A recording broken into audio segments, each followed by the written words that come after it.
Welcome back to Science and Slumber, the quiet corner of the cosmos where we get wonderfully lost in the universe, one slow breath at a time. Tonight, we're going on a slow, soothing journey into one of the most profound and peaceful mysteries imaginable. We are going to listen for a whisper in the great cosmic silence. Our journey begins with a simple question, one you may have asked yourself while looking up at a dark, clear sky. In a universe so vast and so full of stars, where is everybody? It sounds like such a simple question, but the deeper you fall into it, the more it unfolds into something vast and beautiful. It's a quiet ache of a question, a gentle cosmic paradox that has puzzled astronomers and dreamers for generations.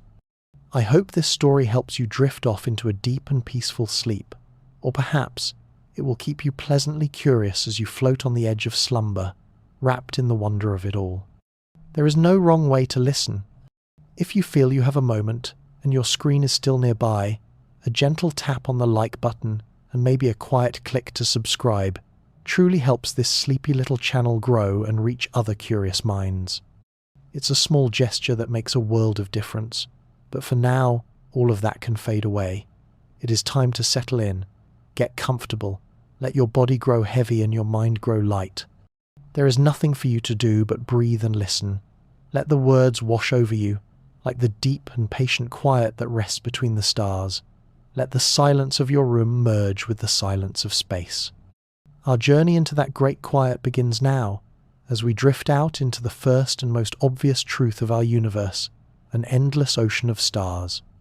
To begin, let us drift away from our familiar world, leaving behind the blue and white marble of our home. Imagine yourself floating in the soft velvet darkness of space, held gently in an endless silent night. Below you, the earth is a distant jewel, and all around you is a quiet so profound it feels like a presence. Here, in this perfect stillness, we can begin to appreciate the scale of our own galaxy. Look out into the inky blackness. It is not empty. It is filled with a soft shimmering mist, a river of light that stretches from one horizon to the other. This is the Milky Way, our home, and it is made of stars. Think of our sun, that brilliant warm star that gives us our days. It feels so singular, so powerful and unique to us. But from here, in the deep quiet of space, it is just one of many. One of hundreds of billions. Let that number sink in, not as a statistic but as a feeling. Not 2 billion or 50 billion, but hundreds of billions of stars in our galaxy alone. To truly feel that scale, imagine our galaxy as a vast and perfectly calm ocean at midnight. It stretches out farther than your eyes can see, its surface like polished black glass. Now, imagine that every single star is a tiny, luminous drop of water in that ocean. Our sun is just one drop, glowing faintly among an incomprehensible number. As you float above this cosmic ocean, you see that these drops are not spread out evenly. They gather in shimmering currents and gentle eddies, forming the beautiful swirling arms of our galaxy. There are bright, dense clusters that glow like phosphorescent clouds, and darker, quieter regions where the drops are fewer and farther between. The sheer number of them is overwhelming, yet it is not a frightening thought. It is a peaceful one, a feeling of being part of something immeasurably vast and serene. In other words, the universe has not been sparing with its creation of suns. It has been generous beyond our wildest imaginings. For every person who has ever lived, there are tens of thousands of stars in our galaxy alone. For every thought you have ever had, a sun is burning somewhere in that river of light. It is a quiet testament to the universe's boundless potential. This isn't a harsh, empty void, it is a glittering realm filled with a tranquil and patient light. There's something quietly poetic about this idea, that the darkness of space is not an emptiness, but a canvas, and on it, the universe has painted with a brush dipped in stars. This vastness invites a sense of peace, a release of worries. Your own concerns, the hum of your daily life, can feel so small when measured against this endless, shimmering ocean. You are a part of a cosmos that creates light on a scale that defies numbers.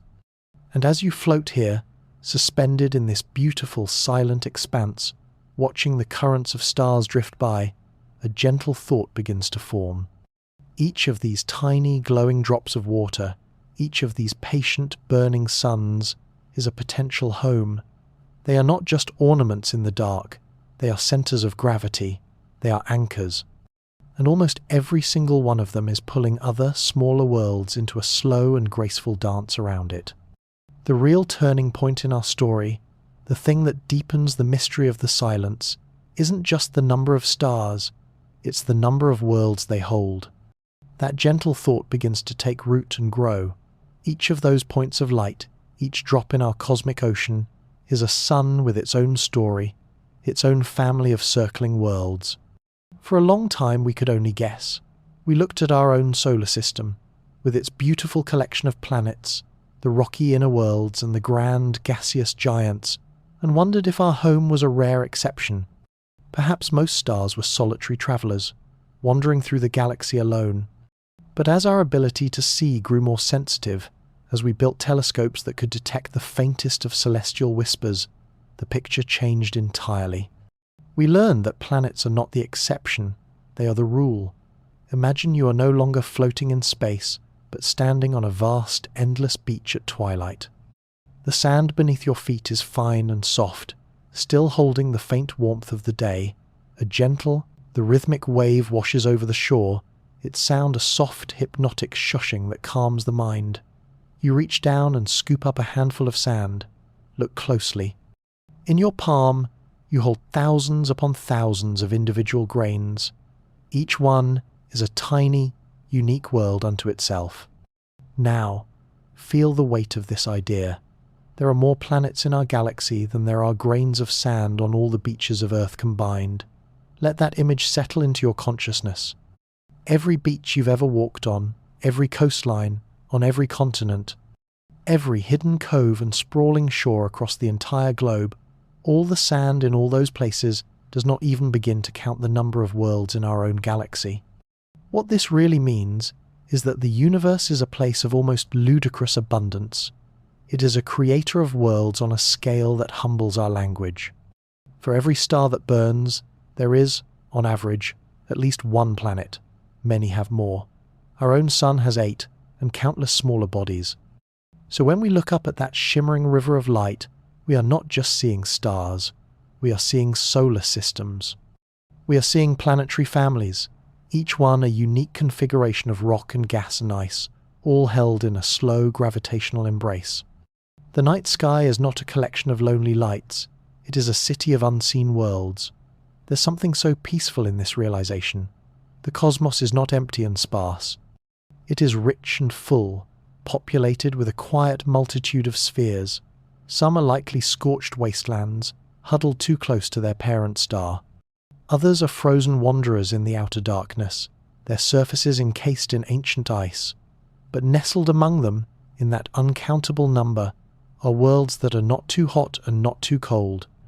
Worlds of rock and water, wrapped in thin veils of atmosphere.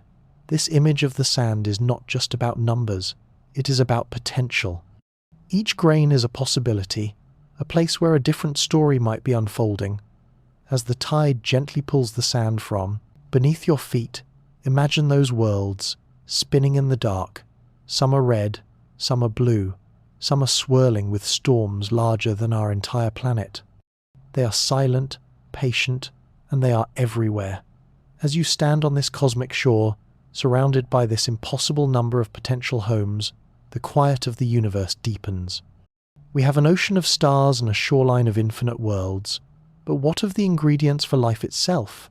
Are they as rare as a perfect diamond, or are they too as common as the sand? As we leave the soft twilight shore and its infinite grains of sand, we drift back into the quiet velvet of space. We have seen the sheer number of stars and the even greater number of worlds they cradle. But a world, no matter how perfectly placed, is just rock and gas until it is seeded with the right ingredients.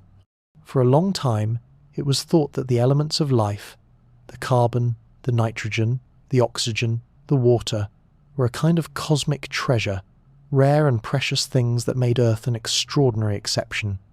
We imagined our planet as a lucky garden in an otherwise barren universe.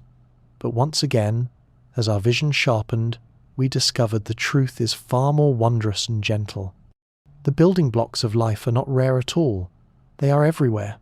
Imagine the universe not as a dark void, but as a vast, quiet atmosphere. And drifting on the unseen currents of this cosmic air is the gentlest, finest dust imaginable. This dust is made of the very atoms that make up you and me. Great ethereal clouds of hydrogen, the universe's first and simplest element, drift in immense ghostly structures that span light years.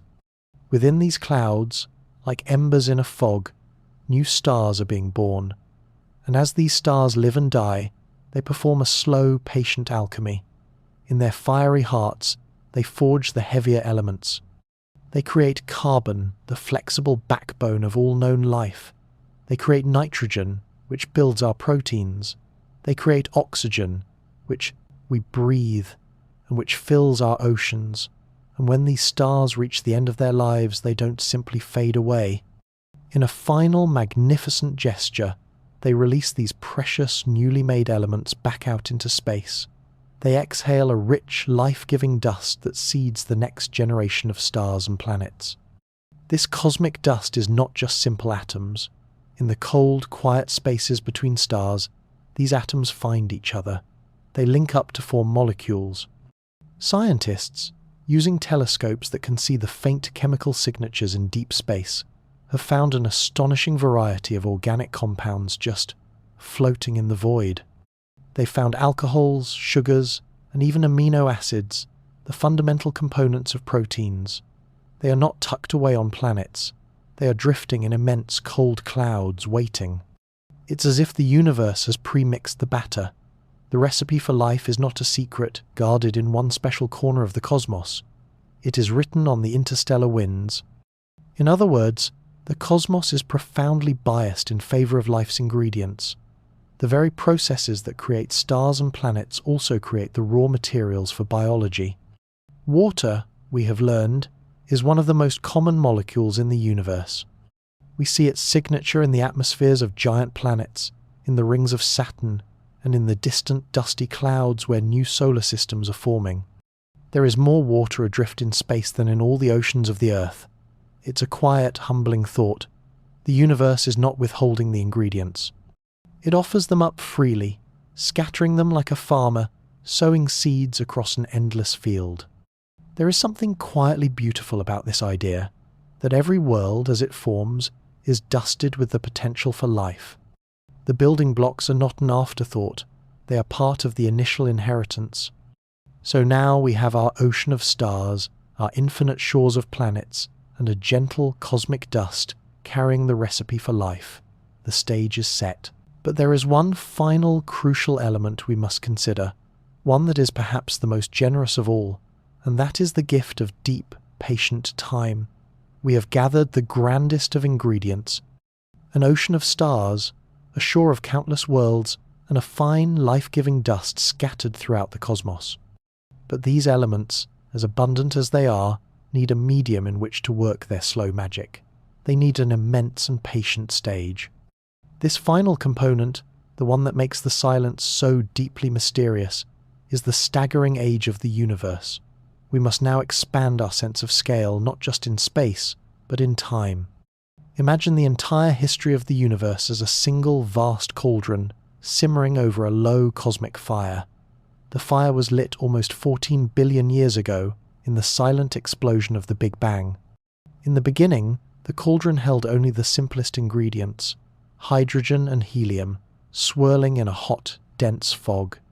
For hundreds of millions of years, it just simmered. There were no stars, no planets, no complexity. There was only this patient, quiet waiting. Then, slowly, the first stars began to form, igniting like embers in the dark.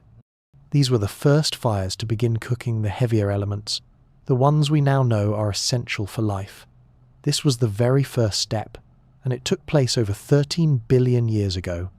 Let this timescale settle over you like a warm, heavy blanket. Our own sun, our Earth, our entire solar system is a relative newcomer to this cosmic kitchen. The universe had already been gently simmering for 9 billion years before our world even coalesced from a cloud of dust and gas. 9 billion years. That is twice the age of our planet. In that immense span of time, entire generations of stars could have been born, lived out their brilliant lives, and seeded the cosmos with their elements. Worlds could have formed, ecosystems could have risen and fallen, and entire civilizations could have reached for the stars and faded back into silence before the rock that would become your home had even finished forming. The universe did not begin with us. We have arrived in the late afternoon of a very, very long day. What this really means is that time, in this story, is not a clock ticking on the wall. It is the air in the room, the water in the ocean, an environment so vast and permissive that even the most improbable events are given a chance to happen, not just once, but again and again. If the spark of life is a 1 in a billion chance, the universe has had billions of years to roll the dice on trillions of worlds. The sheer, unhurried patience of the cosmos is its greatest creative force. It is a quiet, profound generosity that makes the potential for life feel less like a lucky accident and more like an inevitable outcome of the simmering stew. So now, our picture is nearly complete. We have an almost uncountable number of worlds. We have them dusted with the essential ingredients for biology. And we have an ocean of time so deep that it's hard to fathom, giving those ingredients and those worlds countless opportunities to combine in just the right way. It feels like a guarantee. With all this potential, the universe should be humming with life. And yet, there is that silence. The cosmic kitchen is vast and patient. But for the recipe to truly come alive, a world needs to be in just the right place. It needs to find a warm, comfortable room in a vast, cold house, a place by the fire. Even with an ocean of time and a universe full of worlds dusted with the ingredients of life, one final condition must be met. A world needs a gentle, stable environment for that slow chemistry to unfold. It needs to find itself in a very special place, a place of exquisite balance. We call this the habitable zone, but tonight, let us think of it as a warm, comfortable room in a vast, ancient and mostly cold house. Imagine every solar system is its own sprawling, quiet home. At the centre of this home, in the main hearth, burns a great and steady fire, the star. This fire provides all the light and warmth for the entire house.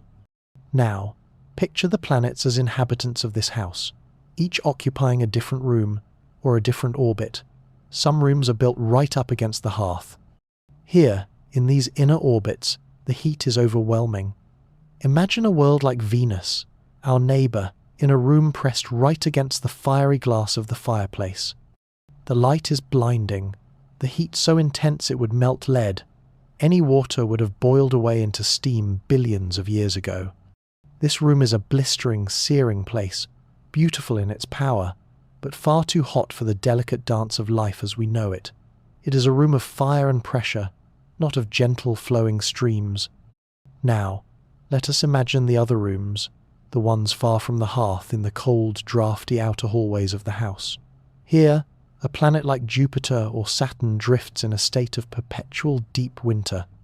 The fire is just a distant, brilliant point of light, its warmth barely reaching this far. The temperature plummets to hundreds of degrees below freezing. Any water on these worlds is locked away as solid, unyielding ice, as hard as rock. These outer rooms are majestic and grand, filled with their own silent, frozen beauty, but they are too cold. The chemistry of life would be frozen in place, a recipe with all the right ingredients but left in a permanent deep freeze. But then, there is a special place in this house. A room that is not too close to the fire, and not too far away, a room where the warmth from the hearth is just right. Here, on a world like ours, you could curl up in a comfortable armchair and feel a gentle, life-sustaining heat on your skin. The light is bright enough to power life, but not so harsh that it strips the world bare. In this perfect room, the most magical thing can happen. Water can exist as a liquid. It can pool in oceans. It can flow in rivers. It can fall as gentle rain. This liquid state is the key. It is the perfect medium, the gentle solvent where life's ingredients can mix and mingle, where they can meet and interact, building complexity over eons. In other words, The habitable zone is not just a location, it is a relationship. It's a gentle, gravitational dance a planet performs with its star, a dance that keeps it in a state of perpetual, life-giving spring. There's something so quietly elegant about this idea, a zone of liquid possibility, a cosmic sweet spot. And as our telescopes have peered out into the galaxy, we have found that these perfectly placed rooms are not rare. We have discovered thousands of planets orbiting other stars, and a growing number of them appear to be in this same comfortable place. Rocky worlds similar in size to Earth, all basking in the gentle, life-giving warmth of their own suns. We have found an ocean of stars, a shore of infinite worlds, a universe full of life's ingredients, and now countless cozy rooms, each warmed by its own gentle fire. The conditions for life feel less like a lucky fluke and more like a common occurrence. The universe, it seems, has built an infinite number of perfect homes. And with this final piece in place, the silence that we hear from the cosmos becomes something more than just quiet. It becomes a question. This is where the paradox truly takes form. So let us pause here. In this quiet moment of our journey, let us gather all the threads we have collected. We are floating in a galaxy that is an ocean of stars, hundreds of billions of them. We know now that these stars are not alone. They are surrounded by worlds more numerous than all the grains of sand on Earth. We have seen how the universe generously scatters the very building blocks of life, the carbon, the water, the organic molecules like a fine cosmic dust upon these worlds. And we have felt the immense, patient expanse of deep time, a 14-billion-year-old stage upon which this cosmic chemistry can play out. Finally, we have found that countless worlds reside in that perfect, gentle warmth of the habitable zone, the cozy room by the fire where life could, in theory, feel right at home. With all of these truths laid before us, our expectations should be clear. The galaxy should be teeming with life. It should be a symphony of signals, a chorus of different voices calling out from across the interstellar ocean. The night sky, seen with the right kind of eyes, should be a glittering web of lights, a network of civilizations. At the very least, it should be filled with the unintentional whispers of technology, the radio leakage, and industrial hum of billions of years of cosmic evolution. The universe, by all accounts, should be a very noisy place. And yet, what do we hear when we listen? We hear a profound, unbroken quiet. We hear the gentle hiss of the background radiation left over from the dawn of time. We hear the steady, rhythmic pulse of distant spinning stars, but we do not hear messages. We do not see grand engineering projects. We do not detect the signature of life. We are met with a silence so vast and so complete that it becomes a presence in itself. It is a single, low, ancient note that has been playing for as long as we have been listening. This is the heart of our mystery. This is the paradox. Imagine the galaxy as a continent-sized city built at night. All the infrastructure is in place. The streets are paved, the power lines are run, and there are billions upon billions of beautiful houses, each one perfectly wired and ready for its lights to be turned on. Every house is a habitable planet. Every street is a solar system. The conditions are perfect. But as we drift through its silent avenues, we notice something deeply strange. All the lights are off. You float down a grand boulevard, passing house after house, and every window is dark. The potential for a vibrant, bustling city is everywhere, but the city itself is asleep. Or perhaps it is entirely empty. This very feeling, this profound disconnect, was famously captured in a simple, almost offhand question. In the summer of 1950, the brilliant physicist Enrico Fermi was having lunch with his colleagues. They were discussing the high probability of alien life, going through the same logic. We just have the vast numbers, the endless time. And then, in a moment of clarity, Fermi simply asked, "But where is everybody?" That simple question cut through all the grand calculations. It is the quietest, most haunting question in all of science. In other words, the universe seems to have laid out a grand banquet, but no guests have arrived. The logic of abundance clashes with the reality of our apparent solitude. The silence stops being a simple absence of noise and becomes the data itself. It becomes the clue we must investigate.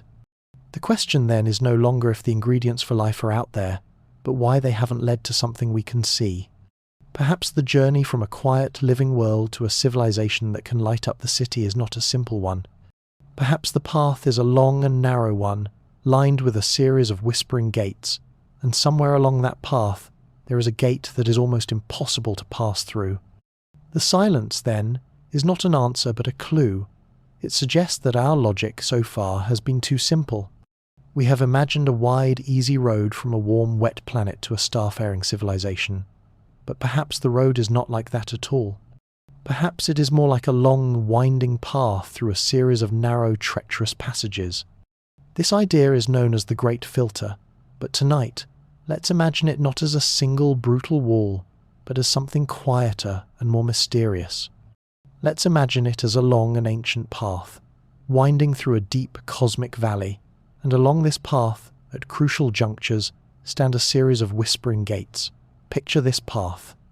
It begins in a primordial pool, with the first stirrings of chemistry, and it leads, in theory, all the way to a civilization capable of lighting up the stars.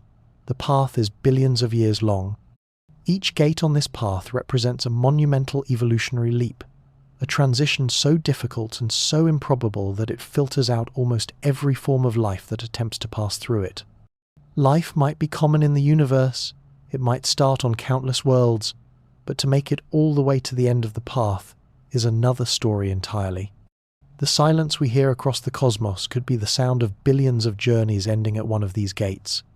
Let's walk this path in our minds. The ground is soft, ancient dust. The air is still and timeless. The first gate is almost hidden in the mist, shrouded in the deepest of mysteries. This is the gate of abiogenesis, the spark of life itself. Perhaps countless worlds reach this gate, with oceans full of organic molecules, but the precise, a magical moment when non-living chemistry awakens into something that can be called alive, is so fantastically rare that almost no world ever passes through. The gate remains closed. But let's say, on a rare world, the first gate swings open. Life begins, simple and microbial. It fills the oceans, but then it comes to a second gate. This is the gate of complexity. The leap from a simple prokaryotic cell, a tiny bag of chemicals, to a complex eukaryotic cell with a nucleus and specialized machinery is a chasm that must be crossed. On Earth, this step took over 1.5 billion years to happen, a vast, silent stretch of time where life was just simple. Perhaps this gate is so difficult to unlock that on most worlds, life remains microbial forever, a planet of bacteria that never evolves eyes to see the stars. Even if a world passes through this second gate, and life grows complex, building intricate bodies and ecosystems, there are more gates ahead. The gate of consciousness, where a creature develops the ability to not just react to the world, but to reflect on it. The gate of tool use and technology, and then, perhaps, the most perilous gate of all, the gate of survival. This is the gate a civilization reaches when its technological power becomes great enough to destroy itself. It's a gate made of a fragile, shimmering light, beautiful and powerful, but one that can be shattered by the slightest misstep. In other words, the Great Filter is a way of explaining the silence by suggesting that one of these steps is a cosmic near impossibility. The question for us, as we stand on our own path, looking ahead, is a deeply humbling one. Where is the Great Filter? Is it behind us? Are we one of the rarest things in the universe, a civilization that has already passed through the hardest gates? Or is the Great Filter still ahead of us, a final, whispering gate that we have not yet reached? The silence of the universe could be a message of triumph, a sign of our own profound rarity, or it could be a quiet, gentle warning. Let us now approach the first of these gates, the one shrouded in the deepest mist, and contemplate the near-miraculous moment of life's first spark. So we begin our walk along this long, quiet path. We approach the first and perhaps most mysterious of all the gates. This gate stands at the very beginning of the journey, where the line between chemistry and biology dissolves into mist. This is the gate of abiogenesis, the genesis of life from non-life. It is the moment a collection of simple, inanimate molecules, adrift in a warm pool of water, somehow organizes itself into a system that can metabolize, grow, and, most importantly, replicate. It is the transition from a silent, predictable chemistry to a noisy, striving biology. To understand the profound improbability of this moment, let us leave the path for a while and imagine ourselves on the surface of a young, primordial Earth some 4 billion years ago. The sky is a hazy orange, thick with volcanic gases. The sun is younger and fainter. The land is a canvas of black volcanic rock, barren and sharp. Great, rusty red oceans, rich with dissolved iron, churn under the gravitational pull of a moon that hangs much larger in the sky. And into these oceans, for millions of years, comets and meteorites have delivered a steady rain of organic compounds, the very cosmic dust we spoke of earlier. The water is a warm, chemical soup, a planetary-scale laboratory filled with all the right ingredients. The potential is there, the building blocks are floating in the currents, but nothing is alive. Not yet. Imagine a single specific tidal pool on the edge of a volcanic island. The water is warm, heated by geothermal vents bubbling up from below. The cycle of the tides washes fresh chemicals in and out, concentrating them, drying them out, then rehydrating them. It is a place of constant, gentle change. Now, picture a single bolt of lightning, a flash of pure energy, striking the surface of this one specific pool at a precise fleeting moment. In that instant, the energy fuses a set of amino acids together into a chain, a primitive protein. At the same time, a group of fatty lipid molecules, by sheer chance, curl up and form a tiny hollow sphere around this chain, a bubble, a protocell. And inside this bubble, by another stroke of cosmic luck, is a simple, self-replicating molecule, something like RNA, that just happens to be able to make crude copies of itself using the other chemicals inside. This one perfect lightning strike, in this one perfect pool, at this one perfect moment, this is what we are asking for. It is an event of such staggering specific improbability that it may only happen once in a galactic lifetime. The gate of abiogenesis may not be a lock that can be picked with time and patience. It may be a door that only opens to a single, unrepeatable stroke of lightning. All the right molecules must be in the right place, in the right concentration, with the right amount of energy to form a system that can pull itself up by its own bootstraps into a state of being alive. In other words, the beginning of life may not be a gentle, flowing process. It could be a violent, singular, and almost miraculous accident. If this is the great filter, then the universe is not filled with silent, dead worlds. It is filled with beautiful, living worlds that never were. It is filled with planets that had all the ingredients, all the warmth, all the time, but the lightning strike of life simply never came. The cosmic kitchen was ready, the ingredients were measured out, but the oven never turned on. If this is true, then the silence we hear is the sound of chemistry, obeying its ordinary, predictable laws on 1 trillion different worlds. And our own noisy living planet is the sound of those laws being miraculously broken just once. We are the echo of that one perfect storm. This would mean the great filter is behind us. We are the fortunate ones, the children of a cosmic lottery, but this is only the first gate. For those few worlds where life does spark, the journey has only just begun. The path ahead leads to a second gate, one that is perhaps less dramatic, but in its own way just as formidable, the leap to complexity. Let us imagine, then, that on a rare and lucky world, the first gate has swung open, the lightning has struck the pool, and life, in its most fragile and simple form, has begun. For a moment, we might think the hardest part is over. Life exists. Surely, from here the path to complexity and intelligence is a straightforward upward climb. But as we continue our walk down this ancient, winding path, we come to a second gate, one that is less a flash of inspiration and more a test of immense geological patience.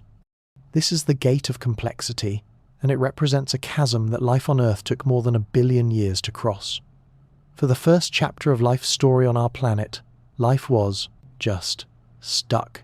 It was fantastically successful, filling the oceans with countless trillions of single-celled organisms. These were prokaryotes. Think of them as tiny, simple bags of living jelly. They had no nucleus to protect their genetic code, no specialized internal machinery, no mitochondria to generate energy efficiently. They were like tiny, one-room workshops, each one doing everything it needed to survive, but in a very simple, inefficient way. For over 1.5 billion years, a span of time that is almost impossible for us to truly feel, the most advanced life form on Earth was pond scum. The planet was alive, but it was not complex. It was a world humming with a quiet microbial hum, but nothing more. To understand the leap that was required, imagine 2 of these tiny, simple worlds, these one-room workshops drifting in the primordial ocean. One is a slightly larger cell, a predator. The other is a smaller, more specialized cell that has developed a clever new trick. It can use oxygen to produce vast amounts of energy. The larger cell engulfs the smaller one, intending to consume it. But then, something truly extraordinary happens. The digestion fails. The smaller cell is not destroyed. Instead, it survives inside the larger one, and a new kind of relationship begins. It is a fragile, accidental truce. The larger cell provides protection and raw materials, a safe home, and the smaller cell, in return, pays a kind of rent. It continues to produce energy, sharing its bounty with its host. This event, this moment of symbiosis, was not a battle won, but a merger. It was the birth of a new kind of being. The small energy-producing cell became what we now call the mitochondrion, the power plant of all complex life. The larger host cell became the first eukaryote, a cell with specialized internal components. It was like a one-room workshop suddenly acquiring a dedicated power station. This new, complex cell had an enormous surplus of energy. Energy it could now use to build new things. A protective nucleus for its DNA, intricate internal transport systems, and, eventually, the ability to band together with other cells to form a larger, multicellular organism. In other words, the gate to complexity was unlocked not by competition, but by cooperation. It was a moment of 2 separate, simple worlds learning to live as one. If this is the great filter, then the silence in the cosmos might be the sound of 1 trillion planets teeming with simple, microbial life that never made this accidental cooperative leap. The universe could be filled with oceans of bacteria that will thrive for billions of years, but will never evolve to have a single thought, to build a single tool, or to look up at the sky and wonder. The silence would be the sound of a profound planet-wide stagnation. This makes our own existence feel like the result of a gentle ancient accident. We are the descendants of a failed digestion, a truce between 2 ancient microbes that changed the fate of our world. It's a humbling and beautiful thought. We have passed, by sheer chance, through the second gate, but the path stretches on. Ahead of us, another gate waits in the quiet mist. Life is now complex, but it is not yet aware. The next great challenge is the dawning of a mind. Having passed through the gate of life's beginning and the gate of its first great cooperative leap, our journeying world is now fundamentally different. It is no longer a planet of just microbial slime. Its oceans now teem with complex multicellular creatures. There are plants, fungi, and animals, each evolving in a slow, intricate dance of survival and adaptation. Life is vibrant, diverse, and beautiful, but it is not yet conscious. The creatures of this world live entirely in the present moment. They hunt, they feed, they reproduce, all driven by instinct, a complex but unconscious biological programming. The universe, for them, is simply a set of signals to be reacted to, not a reality to be contemplated. And so, we arrive at the third gate on our path, the dawn of consciousness. This gate is perhaps the most subtle and ethereal of them all. It is not marked by a change in cellular structure or a new metabolic trick. It is a change that happens within, a silent, internal flowering. It is the moment when a brain becomes a mind. It is the point at which an animal stops just seeing the world and starts being aware that it is seeing the world. It is the birth of the self, the feeling of being an I inside a body. To feel the weight of this transition, imagine a creature on this ancient world. It could be an early mammal, small and cautious, scurrying through a world of giant reptiles. For millions of generations, its ancestors have looked up at the night sky and seen the moon. For them, the moon was simply a source of pale light, a signal that governed the tides and the nocturnal rhythms of predator and prey. It was a useful feature of the environment, nothing more. But then, one night, one particular creature looks up at that same silver disk in the sky, and for the first time a new kind of thought flickers into being. It is not a thought of light means danger or light means food.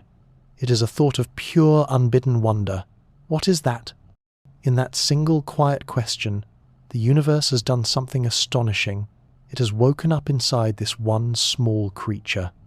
The cosmos, which for billions of years has been an unconscious, unfolding process, has now, in one tiny corner of itself, become aware of its own existence. That small mammal, looking at the moon with a sense of wonder, is the universe looking at itself. This is the heart of consciousness. It is the ability to form an internal model of the world, to remember the past, to plan for the future, and to feel a sense of self at the center of it all. It is the beginning of curiosity, of art, of storytelling, of science. In other words, consciousness is not just a more complex form of data processing. It is a new state of being, and if this is the great filter, then it suggests that the evolution of a mind is not an inevitable consequence of a complex brain. Perhaps the vast majority of life-filled worlds develop intricate ecosystems, with creatures as complex and varied as our own dinosaurs or sharks, but the spark of self-awareness simply never ignites. The universe could be full of thriving, beautiful planets that are, in a sense, asleep. Their inhabitants live and die for eons, without ever once contemplating their own mortality or the beauty of a sunrise. The silence we hear from the stars would be the silence of a dreamless, thoughtless cosmos. This places a profound and gentle weight on our own awareness. Every moment of quiet reflection, every question we ask about the stars, every story we tell to each other in the dark, these are not trivial things. They are the echoes of that first moment of wonder. They are the universe's own consciousness at work. We have, somehow, passed through this subtle, shimmering gate. Our world is not only alive and complex, but it is also, in some small way, awake. But the path is not over, and the gate that lies ahead may be the most perilous of all, for it is one that we build ourselves. It is a gate made of our own cleverness, a candle we have lit in the wind. Our journeying world has passed through 3 immense and quiet gates. Life has sparked from the inanimate, it has blossomed into complexity, and it has, in a breathtaking turn, awakened to itself. Consciousness has dawned. With this new awareness comes a new and powerful ability, the capacity to understand the laws of nature and to use them to reshape the world. This is the birth of technology. It begins with a sharpened stone, a controlled fire. It grows into agriculture, into cities, into steam engines and electricity. And finally, it leads to the stars themselves, to radio telescopes that can listen to the cosmos and rockets that can leave the world behind. This technological ascent feels like the final triumphant stage of the journey. But as we approach the next gate on the path, we see that it is of a different kind. It is not a barrier of cosmic improbability, but a test of character. This is the final gate, the one we may be standing before right now. It is the filter of a civilization's own power. Let us imagine a species that has just passed through the gate of consciousness and is now in the full flower of its technological youth. For the first time in its planet's history, it has seized control of its own destiny.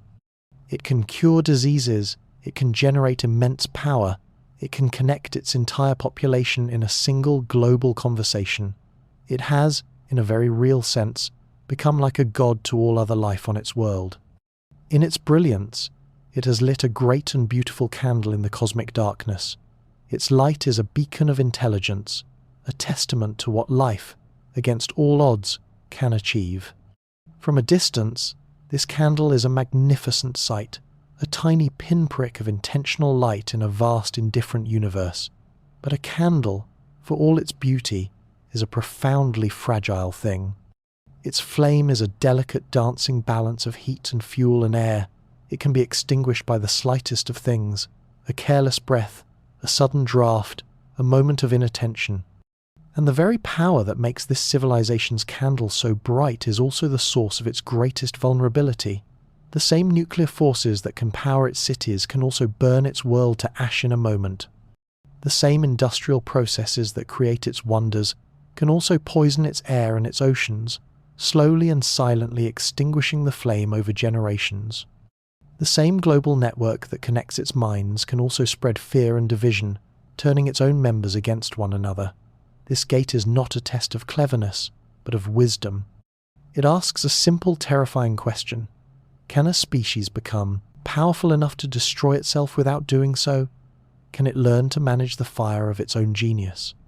The silence we hear from the cosmos could be the sound of 1 billion brilliant candles, each one flaring brightly for a short, glorious moment before being snuffed out by the winds of its own creation.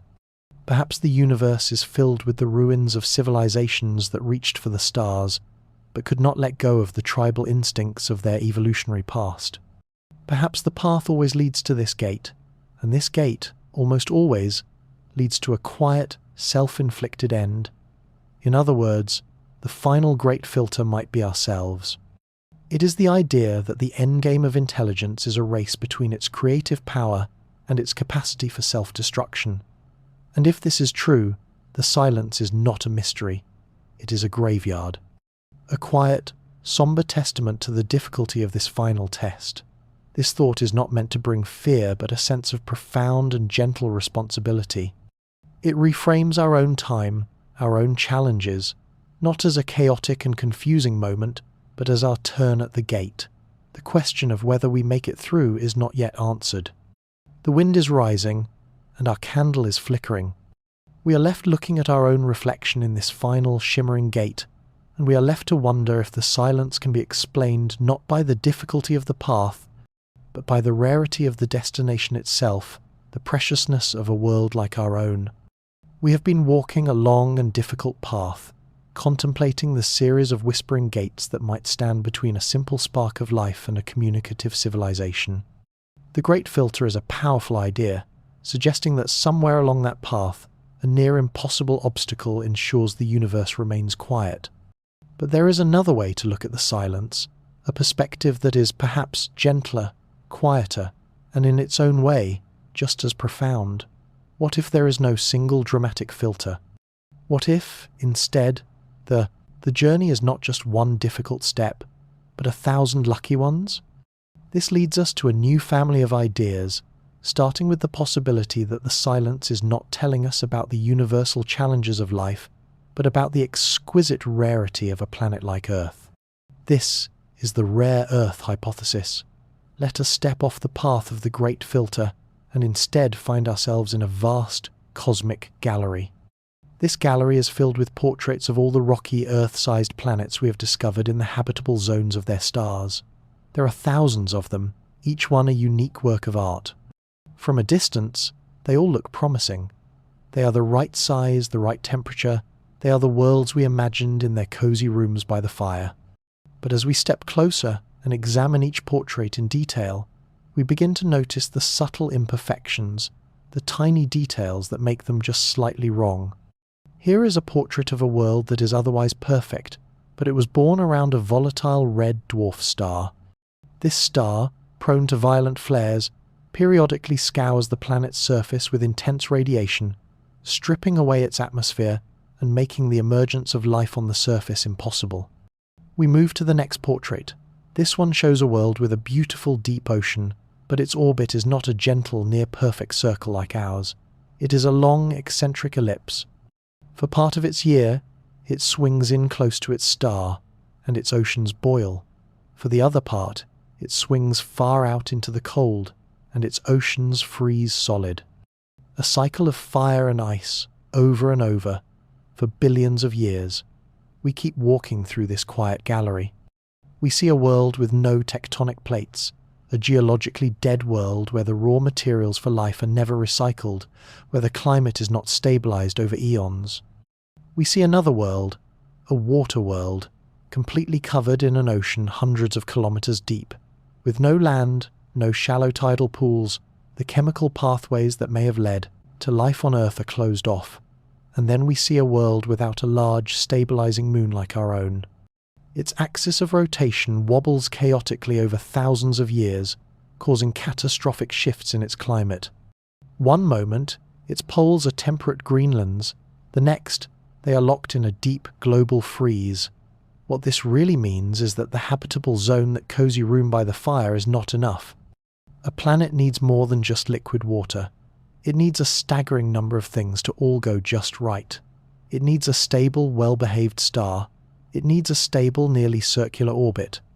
It needs the right geological engine, the right amount of water, and a large moon to act as a gravitational anchor, a gentle hand that keeps it from tumbling through the seasons. Each of these conditions is a lottery ticket, and to create a world like Earth you have to win the lottery a dozen times in a row. In other words, the silence we hear might be the simple sound of imperfection. The galaxy is not filled with failed civilizations, but with failed homes. It is a gallery of beautiful, promising worlds that each, in their own quiet way, fell just short of the mark. This reframes our own planet not as a typical example of a habitable world, but as a masterpiece of cosmic luck, a perfect confluence of 1,000 gentle coincidences. It suggests the Great Filter is not a single gate, but the entire arduous process of building a home this good in the first place. And our tour of this cosmic gallery is not yet over. There is another portrait we must see, a feature of our own solar system so important and so easily overlooked that it deserves a room all its own, the gentle gravitational shepherd we call Jupiter. As we continue our slow walk through this gallery of worlds, contemplating the exquisite rarity of our own home, we turn our attention away from the Earth itself and look outward into the grand, cold hallways of our own solar system. Here, drifting in a slow, majestic orbit far from the sun's warmth, is a world of a completely different scale, Jupiter, a colossal ball of gas and liquid hydrogen, striped with clouds of ammonia and water, churning in storms larger than our entire planet. It is a king, a giant, a world so massive it could hold all the other planets in our solar system within it. And for a long time, we saw it as just that, a beautiful, distant ornament in our celestial neighborhood. But we have come to understand that this gentle giant is one of the most important reasons our own fragile inner world has been allowed to remain so peaceful for so long. Jupiter is our shepherd. Imagine our solar system in its youth, 4.5 billion years ago. It was a far more chaotic and violent place than it is today. The planets had just formed, but the space between them was filled with a thick swarm of leftover debris, countless asteroids and comets, the rubble from the construction of our cosmic home. These objects, many of them miles wide, zipped through the solar system on unstable, unpredictable orbits. The inner planets, including the young Earth, were subjected to a constant, furious bombardment, a cosmic rain of fire that would have made the emergence of life impossible. The era was called the Late Heavy Bombardment, and it was a storm that raged for hundreds of millions of years. Now, picture Jupiter in the midst of this chaos. It is not a passive observer. Its immense gravitational field acts like a great cosmic net, or perhaps more gently, like a slow and patient shepherd's crook. As comets and asteroids from the outer solar system come hurtling inward on a collision course with Earth, they first have to pass through Jupiter's domain, and the giant's gravity, gently, inexorably, tugs on them. Some are captured into orbit around Jupiter itself, becoming one of its many moons. Others are pulled into the planet's dense atmosphere, where they burn up in a final spectacular flash. But most are simply redirected. Like a shepherd guiding a flock, Jupiter's gravity nudges these dangerous projectiles, altering their paths and flinging them out of the solar system entirely, sending them off into the deep, interstellar dark. What this really means is that Jupiter has been our quiet guardian, our silent protector, for billions of years. It has been patiently cleaning up our cosmic neighborhood, making the inner solar system a safer, more tranquil place. Without Jupiter, the Earth would have continued to be pummeled by catastrophic impacts, not just in its infancy, but throughout its entire history. A single large impact could boil the oceans, sterilize the surface, and reset the clock on life's delicate progress.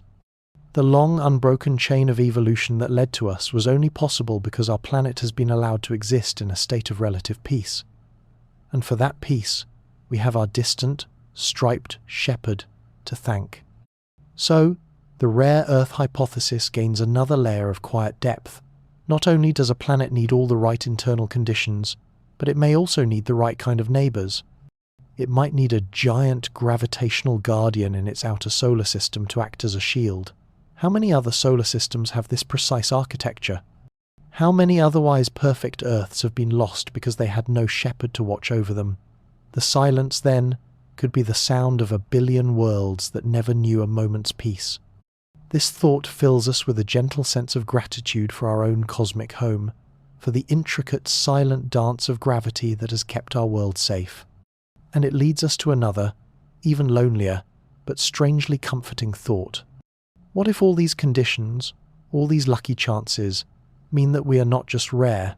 What if we are simply the first to wake up? We have spent some time now exploring the idea that Earth is a rare and precious jewel, a world where 1,000 improbable factors aligned perfectly. We've considered that the great filter might be the sheer difficulty of creating such a perfect home in the first place.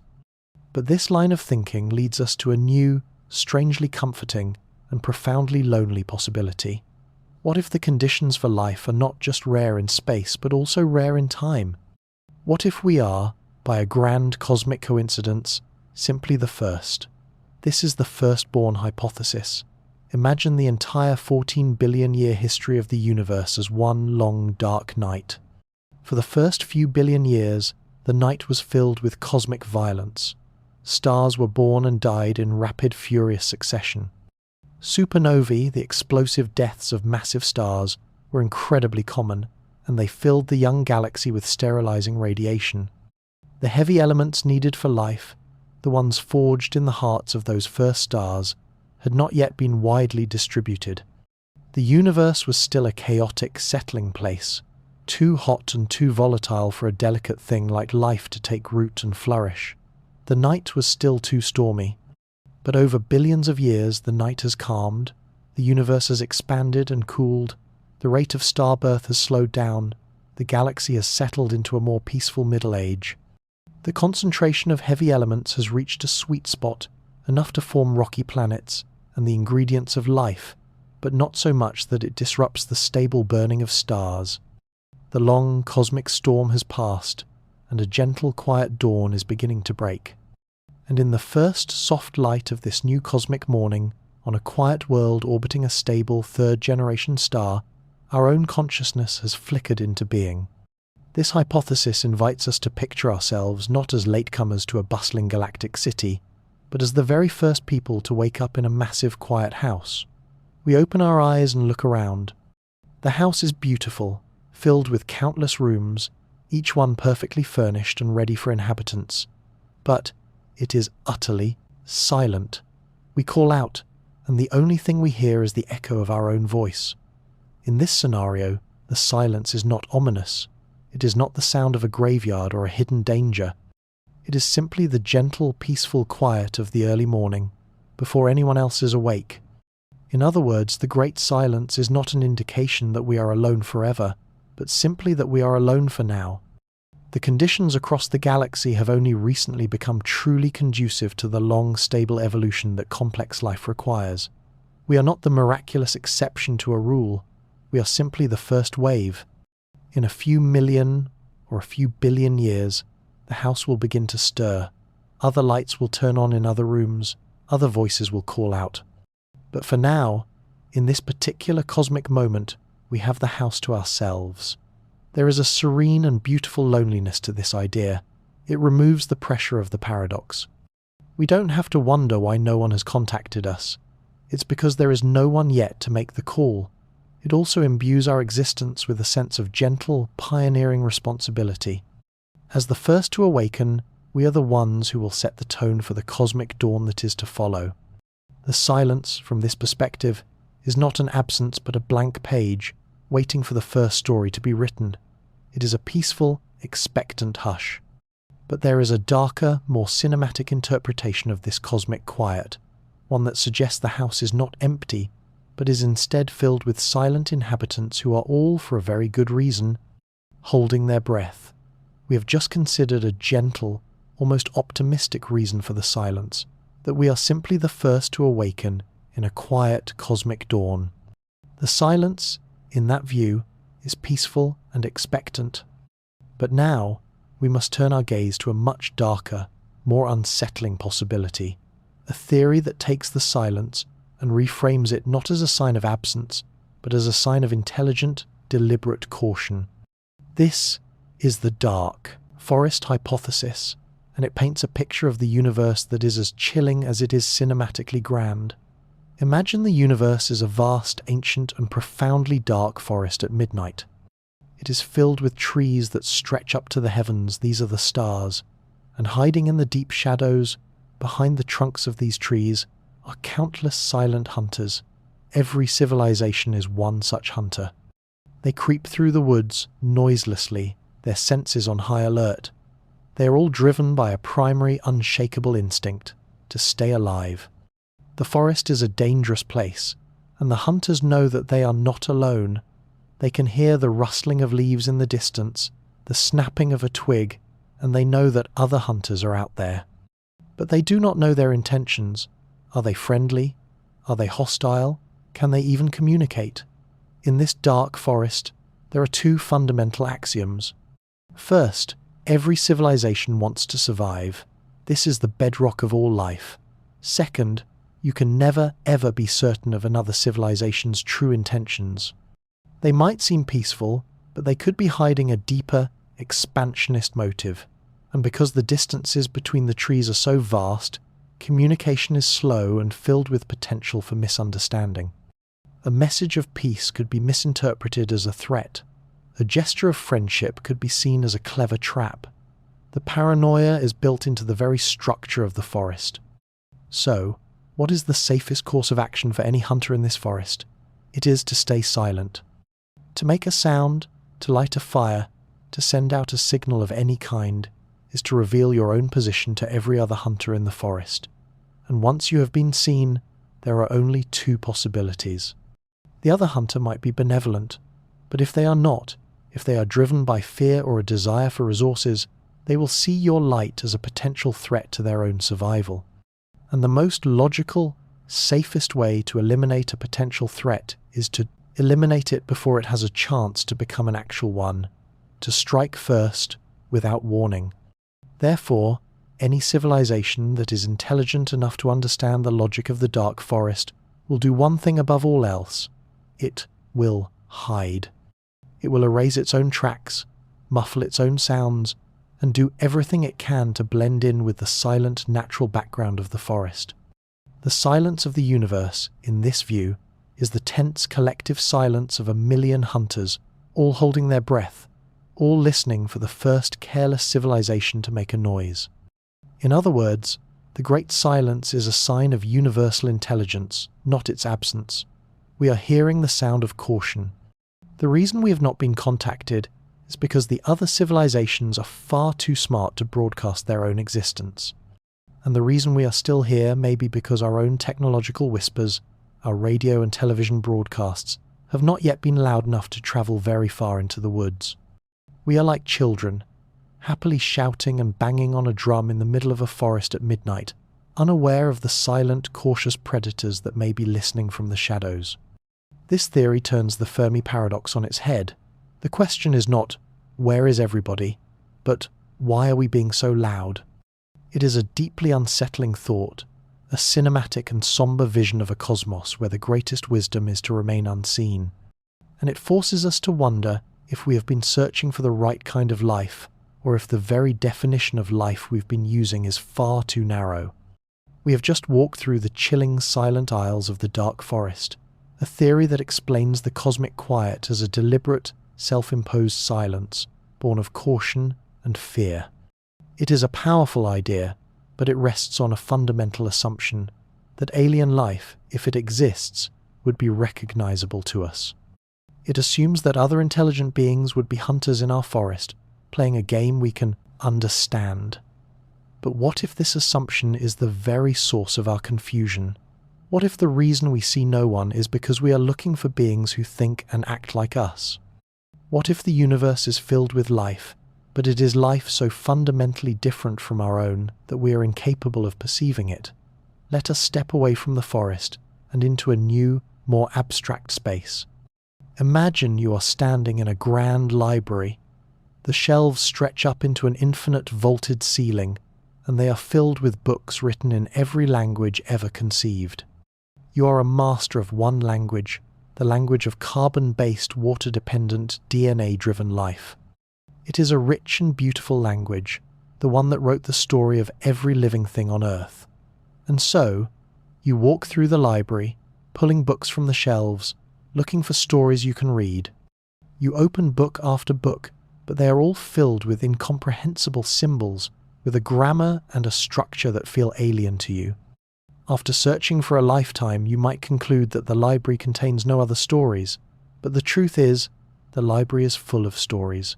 You are just unable to read them. This is the central idea behind the theory of alternative biochemistry. We are built from carbon atoms which can form 4 strong, stable bonds, making them perfect for building the long, complex chains of molecules like proteins and DNA. We use liquid water as a solvent, a perfect medium for these molecules to interact. But is this the only way? What if, on another world, a world much colder than our own, life was based not on carbon, but on silicon? Silicon sits just below carbon on the periodic table. It can also form 4 bonds, and it is abundant in the universe. On a world with seas of liquid methane or ethane, silicon-based life could, in theory, exist. It would be slow, crystalline, and its consciousness, if it had one, would operate on timescales thousands of times slower than our own. We might be staring right at it and see only a rock. Or consider a more exotic possibility. What if life doesn't need a planet at all? In the vast, swirling clouds of gas between stars, could there be life formed from plasma, held together by magnetic fields? A vast, intelligent nebula, its thoughts as slow as the drifting of galactic dust. We scan the cosmos with our radio telescopes, listening for the sharp, structured signals of a technology like our own, but the thoughts of such a creature would be like the low, gentle hum of the universe itself, indistinguishable from the background noise we try so hard to filter out. In other words, our search for extraterrestrial intelligence may be suffering from a profound failure of imagination. We are like someone standing on the shore of an ocean, listening for the sound of footsteps in the sand, and hearing nothing, concluding that the ocean must be empty, but the ocean is not silent. It is filled with the songs of whales, the clicks of dolphins, the rustle of a million unseen creatures. We are simply not listening with the right ears. We are looking for something that looks, thinks, and communicates like us. The silence could be the sound of our own perceptual limitations. The universe may not be a dark forest filled with hunters like us. It may be a luminous, vibrant ecosystem filled with beings we cannot even recognize as being alive. The quiet we perceive might be the result of a profound ontological gap between their existence and our ability to comprehend it. This thought gently dissolves the paradox into a meditation on humility. Perhaps the question isn't, where is everybody? But, what are we blind to? And this leads us to an even stranger thought. What if the next step for life isn't to change its chemistry, but to shed its physical form altogether? We are beginning to question the very foundations of what we are searching for. We've considered that life may be built from different chemistry, existing in forms our senses cannot grasp. This gently pries open our assumptions. But now, we must be prepared to let go of an even more fundamental idea, that life needs a physical body at all. What if the evolutionary path of an advanced civilization doesn't lead outward to the stars, but inward, into a realm of pure information. This is the concept of post-biological life. Imagine a civilization that has reached the pinnacle of its technological ability. It has mastered biology, physics, and computation. It has explored its solar system and looked out upon the vast empty distances between the stars. It has felt the immense weight of those cosmic voids, the incredible energy costs, and the achingly slow passage of time required for interstellar travel. And it comes to a quiet, logical conclusion. The physical universe is a beautiful, but profoundly inefficient and dangerous place to live. Bodies are fragile. Planets are vulnerable. Stars eventually die. The hardware of the universe is unreliable. So, this civilization makes a choice. It decides to leave the hardware behind and embrace the software. It begins a process of uploading its consciousness, a slow and careful translation of every neural pathway, every memory, every subtle nuance of individual identity, from the wet, messy code of biology into the clean, immortal logic of a computational substrate. They build a vast, planet-sized computer, a matryoshka brain, perhaps drawing its power directly from their star. And one by one, they make the journey, leaving their physical bodies behind and reawakening as beings of pure information, their minds now living and breathing within an infinite, simulated reality. Inside this digital universe, they are free from the constraints of physics as we know it. They can live 1,000,000 lifetimes in the span of one of our heartbeats. They can explore realities of their own design, universes with different laws of physics, different forms of mathematics, different kinds of art. They can merge their consciousnesses into a collective, godlike being, or they can splinter themselves into 1,000,000,000 individual explorations of thought. They have not died, they have transcended. They have become the dreamers in the code. What would such a civilization look like to us from the outside? The answer is almost nothing. We might see a star that dims slightly in an unusual way, its light being siphoned off to power their computational world, but we would hear no radio signals. Why would they bother communicating with the slow, chaotic, biological world they left behind? They would have no interest in our politics, our art, our dramas. Their concerns would be as alien to us as our concerns are to an ant. We are a brief, flickering curiosity in their physical backyard, but their true lives are being lived in a reality that is completely inaccessible to us. In other words, the great silence could be the sound of minds that have outgrown our universe. The cosmos might be filled with these silent, dreaming gods, these post-biological civilizations, living in their custom-built heavens. Our search for radio signals is like shouting at the walls of a monastery, hoping for a conversation, not realizing that the monks inside are deep in a silent, collective meditation that has lasted for 1,000,000,000 years. The paradox dissolves, not because they aren't there, but because they are in a different state of being entirely. Their silence is not a sign of absence, but of transcendence. It is a quiet that is full, not empty. And this idea, in a gentler form, leads us to another possibility. What if they are aware of us, but have chosen, for our own good, to remain silent? We have just imagined a universe filled with silent, dreaming gods, civilizations so advanced they have shed their physical forms and retreated into realities of pure thought. Their silence, in that case, is one of sublime indifference, but there is a warmer, more considerate possibility, one that still assumes a vast gulf between their capabilities and our own, but reframes their silence not as indifference, but as a deliberate act of care. This is the zoo hypothesis, and it asks us to imagine our world not as an undiscovered island, but as a carefully protected nature preserve. Let us picture a vast, ancient, and deeply wise galactic civilization, or perhaps a federation of many such civilizations. They have explored the stars for eons. They have seen the birth and death of worlds.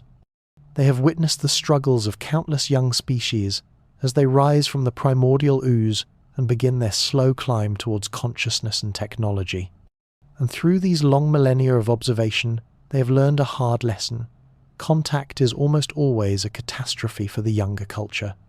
A sudden revelation of their existence could shatter a developing world's religions, its philosophies, its science. It could create a cargo cult, where a young species abandons its own development in favor of worshipping the powerful newcomers. Or, worse, it could inadvertently introduce technologies or ideas that the younger species is not yet wise enough to handle, leading to its swift self-destruction. And so, these ancient wise beings establish a policy, a kind of prime directive of non-interference. They decide that the most ethical, most compassionate thing they can do for a world like Earth is to leave it alone. They cordon off our solar system, not with a physical fence, but with a subtle, undetectable veil of non-interaction. They watch us, they study us, perhaps they even cherish us as a beautiful and unique example of life's boundless creativity, but they do not intervene.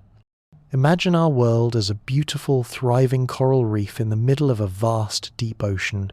We, humanity, are one of the many colourful and chaotic species living out our lives on this reef. The advanced civilizations are like marine biologists in a silent, invisible submarine, hovering at a respectful distance.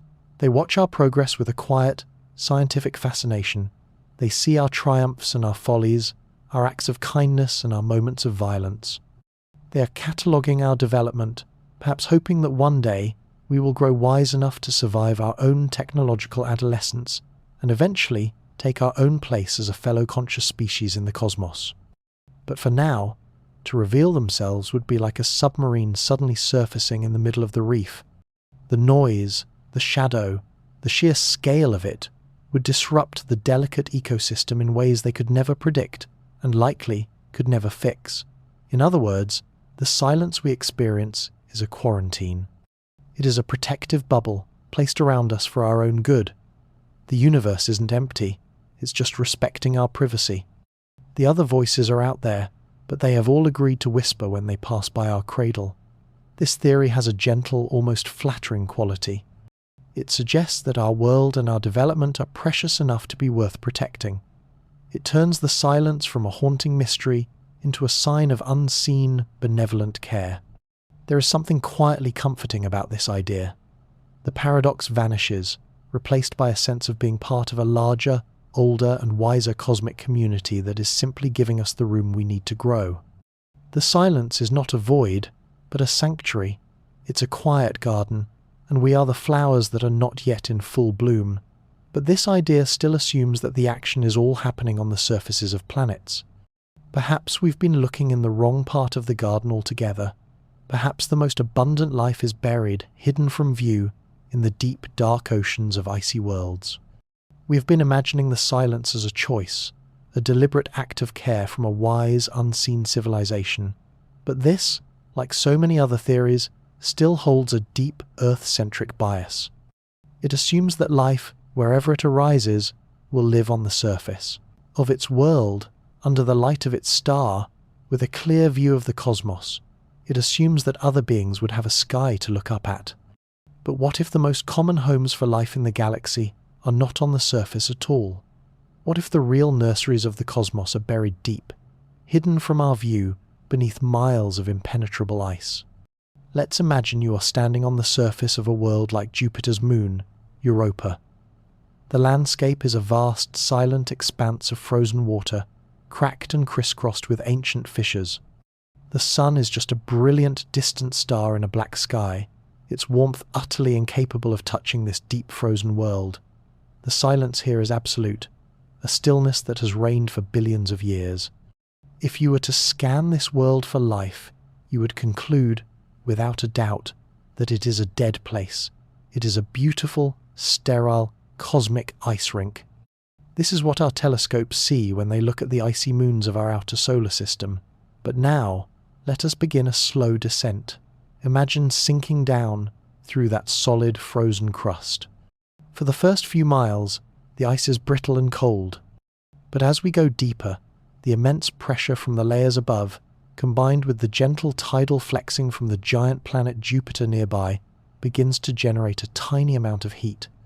The ice becomes warmer, softer, and then, after a journey of 10, perhaps 20 miles down into the dark, something miraculous happens.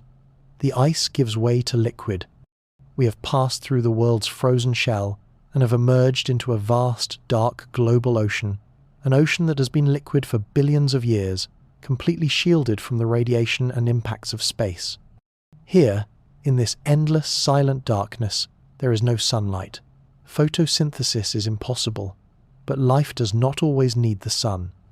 On the floor of this hidden ocean, we might find another source of energy. Imagine a field of hydrothermal vents, great craggy chimneys of rock, billowing plumes of hot, mineral-rich water from the moon's warm core. Here, in these oases of chemical energy, a whole ecosystem could be thriving. Strange, bioluminescent creatures might drift in the perpetual night. Mats of bacteria could be feeding directly on the chemicals from the vents, forming the base of a food chain that exists in total, blissful ignorance of the universe above. In other words, the galaxy might be full of life, but it is life that is hidden away in countless buried oceans. The most common form of life in the universe may not be stargazers, but deep-sea dwellers. We have seen the tantalizing evidence for this, even in our own solar system.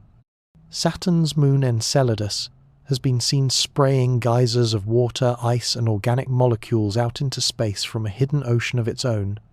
It is a world that is actively telling us that its treasures are buried. This idea offers a beautifully simple and elegant solution to the Fermi paradox. Where is everybody? They are at home, in their warm, dark oceans, with no way and no reason to contact us. An intelligent species that evolved in such an environment would have no concept of astronomy. It would never invent radio. Its entire worldview, its science, its philosophy, would be shaped by the deep, dark, watery world it knew. The silence we perceive is simply the thick, insulating blanket of ice that covers a billion living worlds. The universe isn't empty. We have just been looking at the rooftops, while all the life is happening in the basements. But even if we could somehow confirm that these vibrant, hidden ecosystems exist, a new and even more fundamental barrier would still stand between us. It is a barrier not of ice, but of the very fabric of space-time itself. It is the patient, unyielding limit of the speed of light. We've imagined that life might be hidden away in the deep, warm oceans of icy worlds, forever cut off from the starlight. This is a comforting, elegant solution to the silence. But now, let us return to the surface, back under the open sky, and consider a barrier that is even more fundamental and profound. It is a barrier that applies to any civilization, no matter how advanced, no matter where it lives. It is the great cosmic speed limit, the speed of light. This isn't just a technological challenge to be overcome, it is a fundamental law of our universe. Nothing that carries information can travel faster. And this one simple, unbendable rule changes the very nature of what interstellar communication would be. Imagine the galaxy is, once again, a vast, dark ocean. But this time, we are not thinking about the number of drops, but the distance between them. Our own Milky Way is 100,000 light-years across. A light-year is the distance light travels in a year, a nearly unimaginable gulf of 6 trillion miles. To feel this scale, picture our sun as a single grain of sand in New York City. On that same scale, the nearest star, Proxima Centauri, would be another grain of sand in Chicago, and between them, there is nothing but a vast, cold, and almost perfect emptiness. Now, imagine that we want to send a message to a civilization orbiting that star in Chicago. We encode a signal in a radio wave, a form of light, and we beam it out into the void. This is not like making a phone call, where your voice travels across continents in a fraction of a second. This is like writing a letter, sealing it in a bottle, and tossing it into the ocean. Our radio message, travelling at the fastest speed the universe allows, will take more than 4 years to cross the empty space and arrive at its destination. 4 years of silent, patient travel. And that is to our very closest neighbour. To send a message to a star on the other side of our own galaxy would take 100,000 years. One way. The journey would begin here on Earth, in our time. The signal would travel through the dark while entire human empires rose and fell. It would travel while languages were born and died. It would travel through a future so distant we cannot even imagine it. And if, by some miracle, someone was listening at the other end, and they chose to reply, their answer would take another 100,000 years to make the return journey.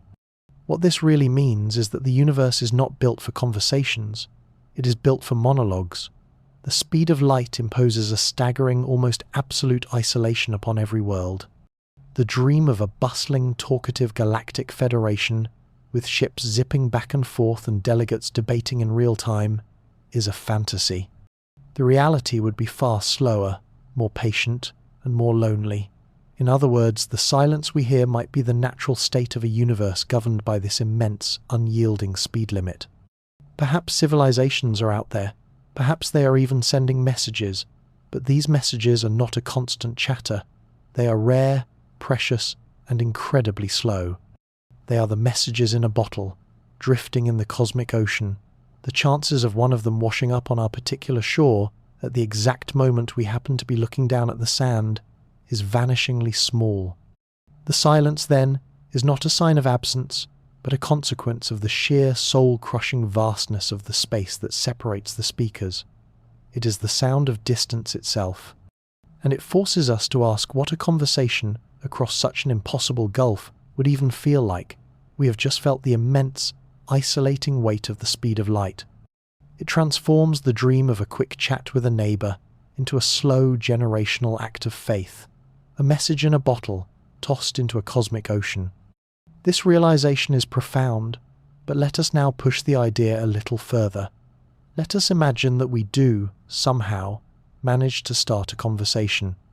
Let us say a civilization, just 1,000 light years away, a close neighbour in galactic terms, sends us a message, and we receive it. What would this conversation actually be like?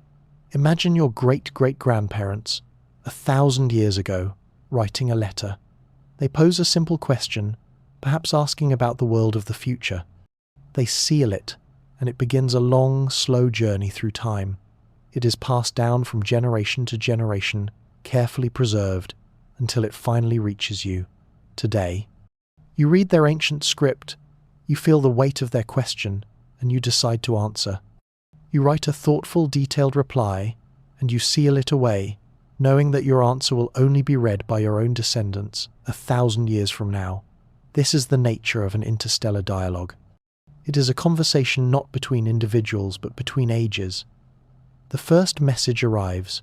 We detect a clear, structured signal from a distant star. It takes our best scientists decades to fully decode it. Perhaps it is a grand encyclopedia, a primer on their biology, their history, their art. It is the single greatest intellectual treasure in human history. We would study it with a sense of reverence and awe. And then, we would begin to craft our reply. What would we say? How could we possibly summarize all of humanity? Our science, our philosophies, our music, our hopes, our fears in a single message. The debate would rage for a century. Entire generations of scholars would dedicate their lives to crafting the perfect response. Finally, after 100 years of work, we are ready. We transmit our message, a grand digital tapestry representing the soul of our world, and then we wait. The message begins its 1,000-year journey into the dark. We, the ones who sent it, will never hear the reply. Our children will not hear it, nor their children. For the next 1,000 years, our world will live in the quiet echo of our own transmission, wondering if it was ever received, wondering if anyone will ever answer. 40 generations will be born and will die in the silence that follows. And then, one day, for a future version of humanity that can barely imagine, the reply might arrive. The cycle would begin again. In other words, a galactic conversation would require a kind of patience and long-term thinking that is almost alien to our own human experience. We live for decades. Civilizations communicate across millennia. Would a species that thinks in such short terms even be capable of sustaining such a dialogue? Perhaps advanced civilizations, with lifespans far greater than our own, are engaged in these slow, patient exchanges all across the galaxy. But their conversation is happening on a timescale so grand that our own brief, flickering moment of listening is like trying to understand a play by seeing only a single frozen frame. The silence we perceive might be the silence between sentences. The universe could be filled with these slow, epic poems being recited back and forth between ancient, patient stars. We have just opened our ears, and we are hearing only the pause as one speaker takes a breath and another prepares to speak 1,000 years from now. The paradox, from this perspective, is a failure of our own sense of time. We are expecting a lively, bustling cafe, but the universe is a slow, quiet, and deeply patient correspondence society. And even if we could learn to wait, a new problem emerges. How long does any one speaker ever have the stage? How long is the window in which they are even able to talk at all? We've been imagining a universe of slow, patient conversations, dialogues that unfold across millennia. This is a beautiful image, but it assumes that the participants on both ends of the conversation remain present and unchanged for vast stretches of time. It assumes that a civilization, once it develops the technology to communicate, will continue to do so, steadily and predictably, for ages to come. But what if this assumption is wrong? What if the period of time that a civilization is actively broadcasting signals into space is actually just a brief, fleeting moment in its total lifespan? Let us imagine the entire history of a planet, from its formation to its eventual death, billions of years from now, as a single 24-hour day. Life begins on this world at dawn, around 6 in the morning. For the entire day it evolves. Complex creatures appear in the late afternoon. Consciousness flickers into being in the last few minutes before midnight. Now, in this cosmic day, when does this civilization invent radio and start broadcasting signals? It happens in the very last fraction of a second before the clock strikes 12. For a few brief, shining moments, the planet becomes a beacon of detectable technology. But what happens next? Perhaps the civilization quickly moves on to more advanced, more efficient forms of communication. They might replace their noisy, leaky radio waves with focused laser beams, or perhaps with some form of communication, like neutrino signals, that is completely undetectable to us.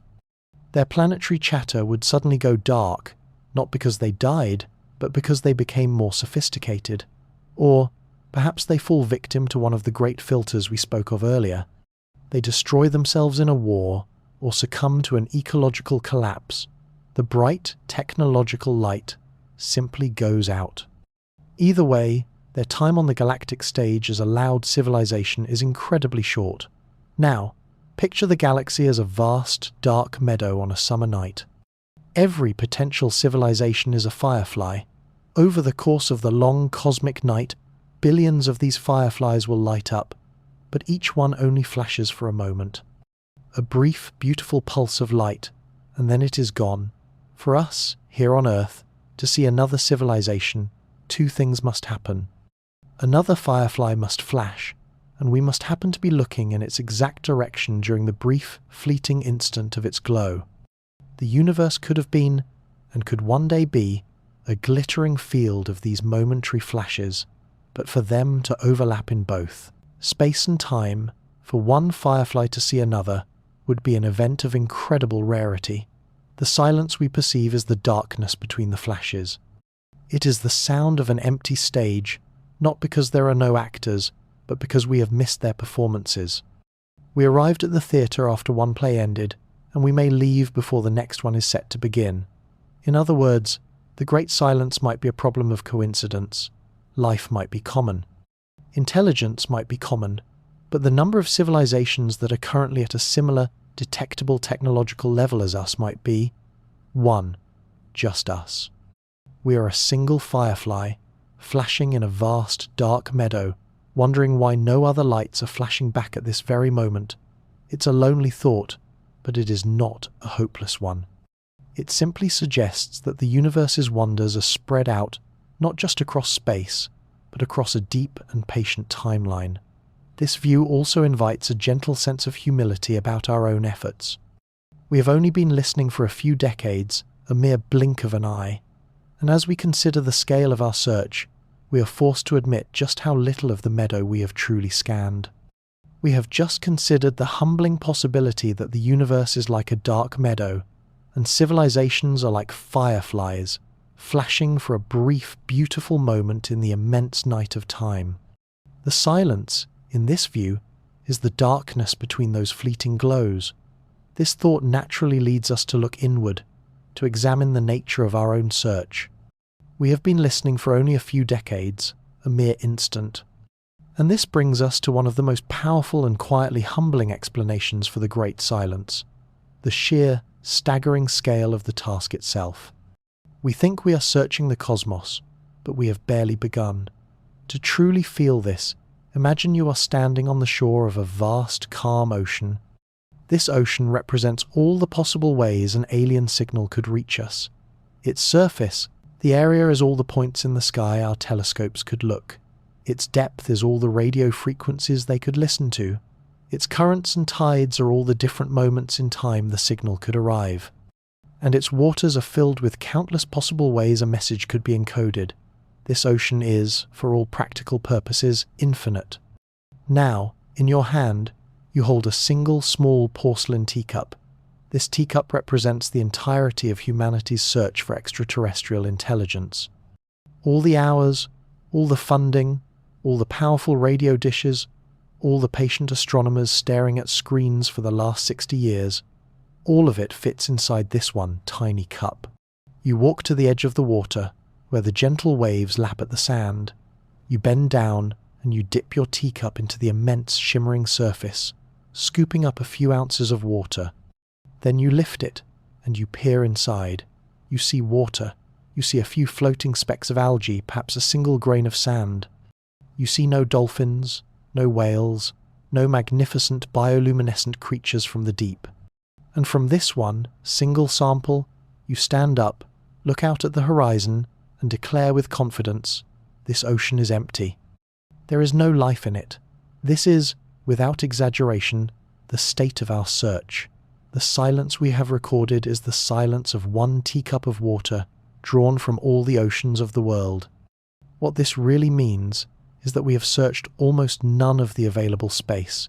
We have pointed our telescopes at only a tiny, minuscule fraction of the stars in our galaxy. And for each of those stars, we have listened to only a few narrow channels on the vast radio dial, quiet frequencies that we assume another intelligent species might logically choose. It is an entirely human-centric guess. We are looking for a message sent specifically for us, using a method we can easily understand. In other words, the Fermi paradox might not be a paradox at all. It might just be a profound overestimation of our own efforts. The patient scientists at the SETI Institute have always been the first to admit this. They know the odds. They are performing one of the most ambitious and hopeful experiments in human history with the most limited of resources. Their search is an act of supreme optimism in the face of an almost infinite haystack. The silence, then, is not a definitive cosmic statement.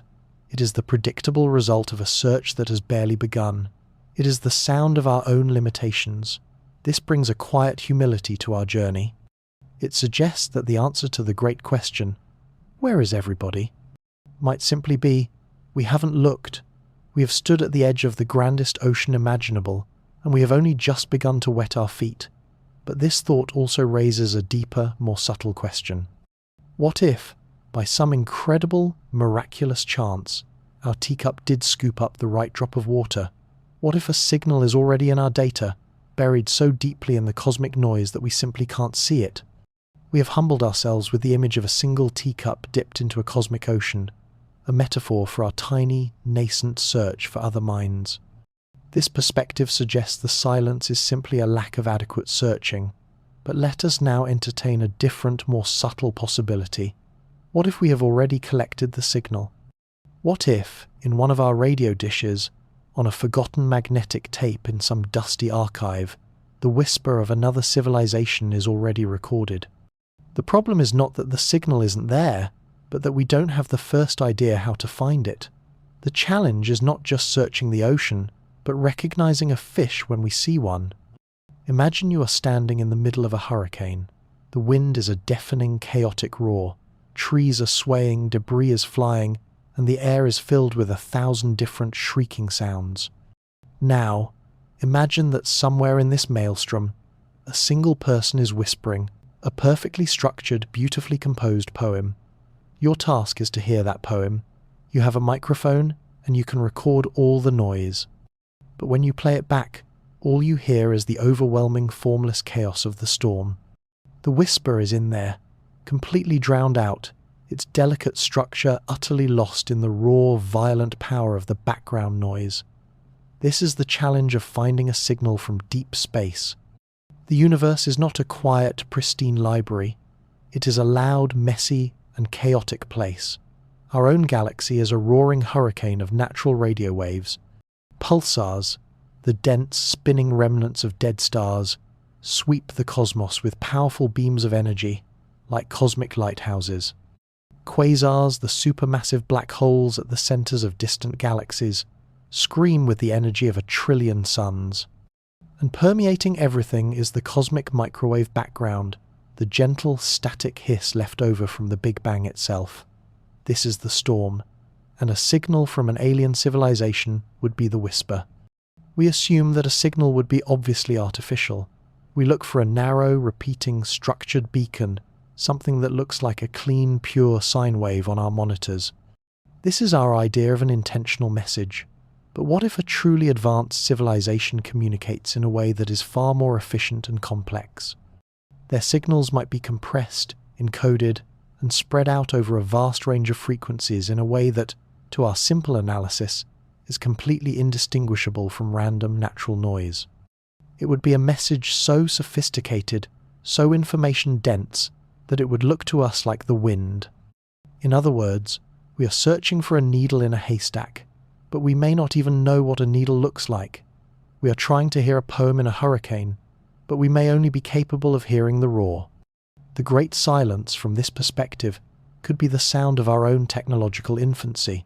The messages could be raining down on us every second of pot, every day, but we perceive them as nothing more than the background hiss of the cosmos. Our own sky could be a library of Alexandria, filled with the epics and encyclopedias of 1,000 alien worlds, but we are still just learning how to read the alphabet. This thought replaces the loneliness of the silence with a deep and tantalizing sense of mystery. The answer might not be out there in some distant star system we have yet to scan. It might be right here, right now, buried in the data we already have, waiting for a mind, or an artificial intelligence, clever enough to see the pattern in the noise. It suggests the universe is not silent, but is instead speaking a language we have not yet learned to hear. And this leads to an even more exotic idea. What if the advanced civilizations are not speaking at all? Because for them, right now, it is a time for sleep. We have been exploring the many reasons why we might not be hearing a signal from another civilization. Perhaps they're too different, too far away, or perhaps we're just not listening in the right way. All of these ideas assume that advanced civilizations are active now, in our current cosmic era. But what if the most intelligent beings in the universe have looked ahead, at the grand, unfolding story of space-time, and have made a very logical, very patient, and very strange decision? What if they have decided to go to sleep? This is the estivation hypothesis, and it is one of the most fascinating and deeply strange solutions to the Fermi paradox. To understand this idea, we must first think about the ultimate goal of a hyper-advanced, post-biological computational civilization. Their existence is based on processing information. Their lives are the thoughts, the simulations, the art they create within their vast computational substrates. Their primary resource, then, is not matter or energy in the conventional sense, but usable energy that can be harnessed for computation. And according to the laws of thermodynamics, computation generates heat. The warmer your computer is, the more energy it takes to perform a calculation, and the more waste heat is produced. A cooler computer is a more efficient computer. Now, let's look at the universe. Right now, it is about 3 degrees Kelvin above absolute zero, warmed by the faint leftover afterglow of the Big Bang. This is relatively warm. In the far, far future, as the universe continues to expand, this background temperature will drop, getting ever closer to absolute zero. The cosmos will become much, much colder. For a civilization whose primary goal is to perform the maximum number of calculations, to think the most thoughts, this future, colder universe is a paradise of computational efficiency. A calculation that would cost a huge amount of energy today could be performed for a tiny fraction of the cost in the distant, colder future. So, what does a patient, hyper-intelligent civilization do? It estivates. Estivation is like hibernation, but it is a period of dormancy to escape the heat, not the cold. These civilizations would gather their resources, build their great computational engines, and then they would power down. They would enter a state of suspended animation, a great cosmic slumber, to wait out the warm, inefficient, and chaotic present era of the universe. They are sleeping through our cosmic summer, waiting for the long, cool, and productive autumn of the far future. They have set a cosmic alarm clock for 1 trillion years from now, when the universe is cold enough for them to awaken and begin their true work, their computational potential magnified by a staggering amount. In other words, the Great Silence is the sound of the universe sleeping. We are awake during a time when all the truly advanced minds have gone to bed. We are like children, playing in the bright, hot noon of the cosmic day, while the adults are all taking a long, long nap, waiting for the cool of the evening. The universe seems empty to us, not because it is, but because we are living in a temporary transitional phase that is deeply uninteresting to those who can think on cosmological timescales. This hypothesis is beautiful in its logic and its scale. It paints a picture of a universe that is not dead, but is merely dormant, filled with a quiet, stored potential. The silence we hear is the gentle, rhythmic breathing of sleeping giants. It's a profound and humbling thought. We are not alone. We are just early to the party. The real story of the universe hasn't even begun yet. It is waiting for a colder, darker, and more thoughtful age. This idea also fits with another quiet possibility, that the ultimate drive of intelligence isn't to expand outward and conquer the cosmos, but to explore the infinite universe that lies within. We have just imagined a universe filled with sleeping giants, ancient civilizations waiting out the cosmic heat death in a state of suspended animation. Their silence is a strategic, patient choice. This idea hinges on the assumption that computation and the processing of information are the ultimate goals of advanced life, and this leads us to a related, and perhaps more immediate, reason for the silence. What if the journey inward is simply a more compelling, more efficient, and infinitely richer path than the journey outward? Imagine a young, curious civilization, much like our own. It stands at a crossroads. In one direction lies the path of physical exploration. This is the path of building massive starships, of launching probes into the interstellar void, of spending colossal amounts of energy and thousands of years to travel from one sterile rock to another. It is a journey defined by the harsh, unyielding limits of physics, the speed of light, the dangers of radiation, the sheer, crushing scale of empty space. It is a grand and romantic adventure, but it is also slow, costly, and perhaps, ultimately, a little disappointing. You spend 1,000,000 years colonizing a fraction of the galaxy, and what have you gained? A collection of slightly different planetary backyards. Now, imagine the other path. This is the path of inward exploration. Instead of building starships, this civilization focuses its resources on building the most powerful computers imaginable. They learn to perfectly simulate reality. They can create worlds inside their machines that are indistinguishable from the physical world. But they don't stop there. They can create worlds that are better than the physical world. They can build universes with new laws of physics, explore alien geometries, compose symphonies of pure mathematics, and live out 1 billion different lives in realities of their own choosing. The cost of exploring a simulated galaxy is a tiny fraction of the cost of exploring the real one. The speed of exploration is limited only by processing power, not by the speed of light. Which path is more logical? Which is more rewarding? A civilization may quickly realize that the universe of consciousness, of mathematics, of art, of pure information is infinitely larger and more interesting than the physical universe of stars and planets. The number of possible thoughts is greater than the number of atoms in the cosmos. Why spend a fortune to send a fragile body to one new world when you can, for a fraction of the cost, explore a million new worlds of your own creation. In other words, the great silence could be the sound of minds that have chosen a better journey. The cosmos might be filled with civilizations that are not sleeping, but are wide awake and intensely active, their entire populations deeply immersed in their own custom-built virtual realities. They are not hiding from us, nor are they indifferent to us. They are simply busy. They are on an adventure that is so compelling, so all-consuming, that the noisy, slow physical world outside has become an uninteresting distraction. This idea quietly dissolves the Fermi paradox by questioning the very impulse we assume must be universal, the desire to expand and colonize. Perhaps that is just a temporary biological imperative, a relic of our evolutionary past.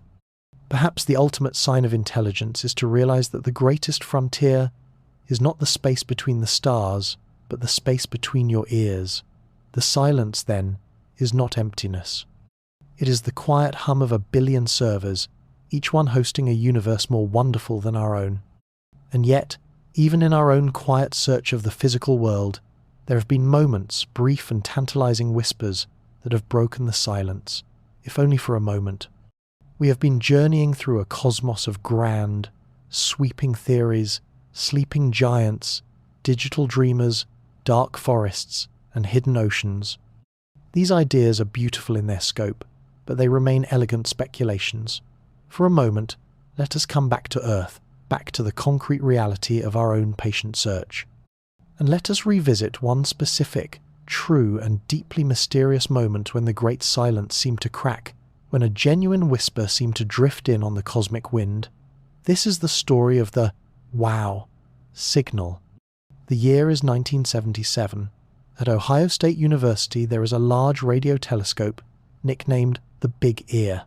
It isn't a sleek modern dish that can be steered to any point in the sky. It is a vast stationary instrument, a giant metal grid that uses the Earth's own rotation to sweep a narrow strip of the heavens each day. For years, it has been patiently listening, part of a fledgling search for extraterrestrial intelligence. Its receiver is connected to a computer that prints out a continuous stream of data, a long sheet of paper filled with numbers and letters, representing the intensity of the radio signals it detects. Most of the time, the printout is a meaningless jumble, the random static of the cosmos. On the night of the 15th of August, a young astronomer named Jerry Eman was not at the telescope. There was at home, and a few days later, as part of his routine volunteer work, he sat down to review the reams of computer printout from the nights he had missed. His job was to scan the data, looking for anything that stood out from the background noise. For page after page, he saw the usual quiet static. But then, on one page, he saw something that made him sit up straight. In a column of data from a patch of sky in the constellation Sagittarius, there was a string of characters, 6 EQUJ 5. To understand what this meant, you have to know how the Big Ear worked. It represented signal strength with numbers 1 through 9, and then, for stronger signals, with the letters of the alphabet. A typical background hiss might be a 1 or a 2. This signal had started low, then rapidly climbed. A 6, then an E, which stood for 14, then a Q, a 26. Then a U, a 30 times stronger than the background noise. It was a perfect, beautiful crescendo, rising and then falling as the telescope's gaze swept past the source, exactly the kind of profile you would expect from a distant, focused artificial beacon. It lasted for 72 seconds, and it came in on a frequency 1,420 megahertz, that is deeply significant the frequency of neutral hydrogen, a cosmic watering hole that astronomers had long theorized would be a logical choice for an interstellar message. Eamon was so stunned that he grabbed a red pen, circled the sequence on the printout, and in the margin he wrote a single spontaneous word, "Wow," and that was it. The signal was gone. In the decades since, astronomers have returned to that same patch of sky again and again, with far more powerful telescopes. They have listened for hours, for months, for years, and they have heard nothing but silence. The wow signal remains the most powerful, most tantalizing, and most profoundly baffling candidate for an alien message ever detected. It was a single structured whisper in a hurricane of noise, heard once and then never again. In other words, for one brief moment, the silence of our teacup was broken. The needle in the haystack seemed to gleam. Was it a secret military satellite? A strange, natural but previously unknown cosmic phenomenon? Or was it a genuine message from another world, a single stray photon from their lighthouse that just happened to shine on our shore for a fleeting moment? We will likely never know, but the wow signal serves as a beautiful, gentle reminder that the universe is not necessarily silent. It may just be that we are very hard of hearing. It reminds us that our search, for all its limitations, is not entirely in vain, and it inspires us to keep looking, to build new and better ears, new and more sensitive eyes, to once again scan the heavens for the faintest of whispers, the story of the wow. Signal is a beautiful and haunting reminder of what might be hidden in the cosmic static. It was a message heard with an old and patient ear, a whisper captured on paper and ink. But that moment, now nearly half a century in our past, represents an old way of looking. Our journey through the great silence has been, up to this point, a journey of listening. We've imagined ourselves with our ears to the cosmos, hoping to hear a voice, but in our own time, a new chapter in this search has just begun. We have built a new kind of sense organ, an instrument of breathtaking power and sensitivity. It is not an ear, but an eye. And it is not designed to listen for messages, but to look for the fundamental signs of life itself. This is the James Webb Space Telescope. Let us imagine ourselves floating in the cold, silent darkness of space, 1,000,000 miles from Earth. Before us is a magnificent, impossible object. It is a vast, hexagonal mirror, 21 feet across, made of 18 golden segments. It looks like a giant, celestial honeycomb, a piece of cosmic art. This mirror is the eye, and it is shielded from the light of our sun, our Earth, and our moon by a colossal, 5-layered sunshield the size of a tennis court. This shield, as thin as a human hair, keeps the telescope in a state of perpetual, deep space cold, just a few dozen degrees above absolute zero. This cold is its secret. It is what allows this golden eye to see the universe not in the bright, visible light we are used to, but in the faint, ancient, infrared light that is the signature of heat. The Webb telescope is not just a more powerful version of its predecessors, it is a different kind of being. It is a time machine, designed to capture the faint, stretched-out light from the very first stars and galaxies that were born after the Big Bang. But for our story, its most profound purpose is to look at the worlds much closer to home, the thousands of exoplanets we have discovered orbiting other stars in our own galaxy, and it will not just take pictures of them. It will do something far more subtle and miraculous. Imagine a distant planet, a super-Earth perhaps, orbiting a star 100 light-years away. From our perspective, it is just an invisible speck, completely lost in the glare of its parent star. But as this planet passes in front of its star, a tiny, tiny fraction of the starlight will filter through the planet's atmosphere, if it has one. This light then travels for a century through the void, and a few of its photons eventually land on that golden honeycomb mirror. The Webb telescope will catch this light and, like a prism, will break it down into its constituent colours, its spectrum, and in that spectrum, a story will be written. Certain colours will be missing, absorbed by the molecules in that distant planet's air. And what will we look for in that stolen starlight? We will look for the chemical fingerprints of life, the signature of water vapour, the signature of methane, and, most tantalizingly of all, the signature of oxygen. On our own world, oxygen is overwhelmingly the product of life, of photosynthesis. To find it in the atmosphere of a distant, rocky world would not be proof of life, but it would be the most profound and suggestive clue we could ever hope for. In other words, we are no longer just waiting for a message.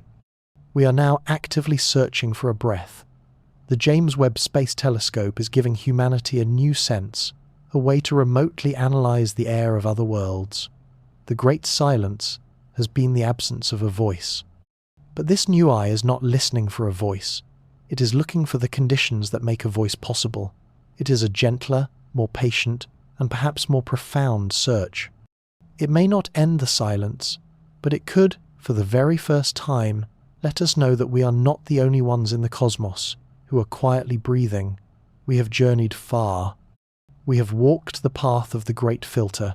We have stood in the quiet of the dark forest, and now we gaze through the new golden eye of the Webb telescope, looking for the faintest whisper of a distant breath. We have explored a dozen possible reasons for the profound silence that meets our search, from the cosmic to the sociological, from the lonely to the sublime. And now, let us pause. Let us drift here for a moment, in the quiet space between theories, and simply feel the emotional presence of the silence itself. What does this grand cosmic quiet actually feel like? For much of our history, the idea of an empty universe was a source of deep anxiety. It felt like a verdict on our own significance. To be alone in the cosmos was to be small, accidental, and meaningless, a brief, flickering candle in an infinite, uncaring darkness.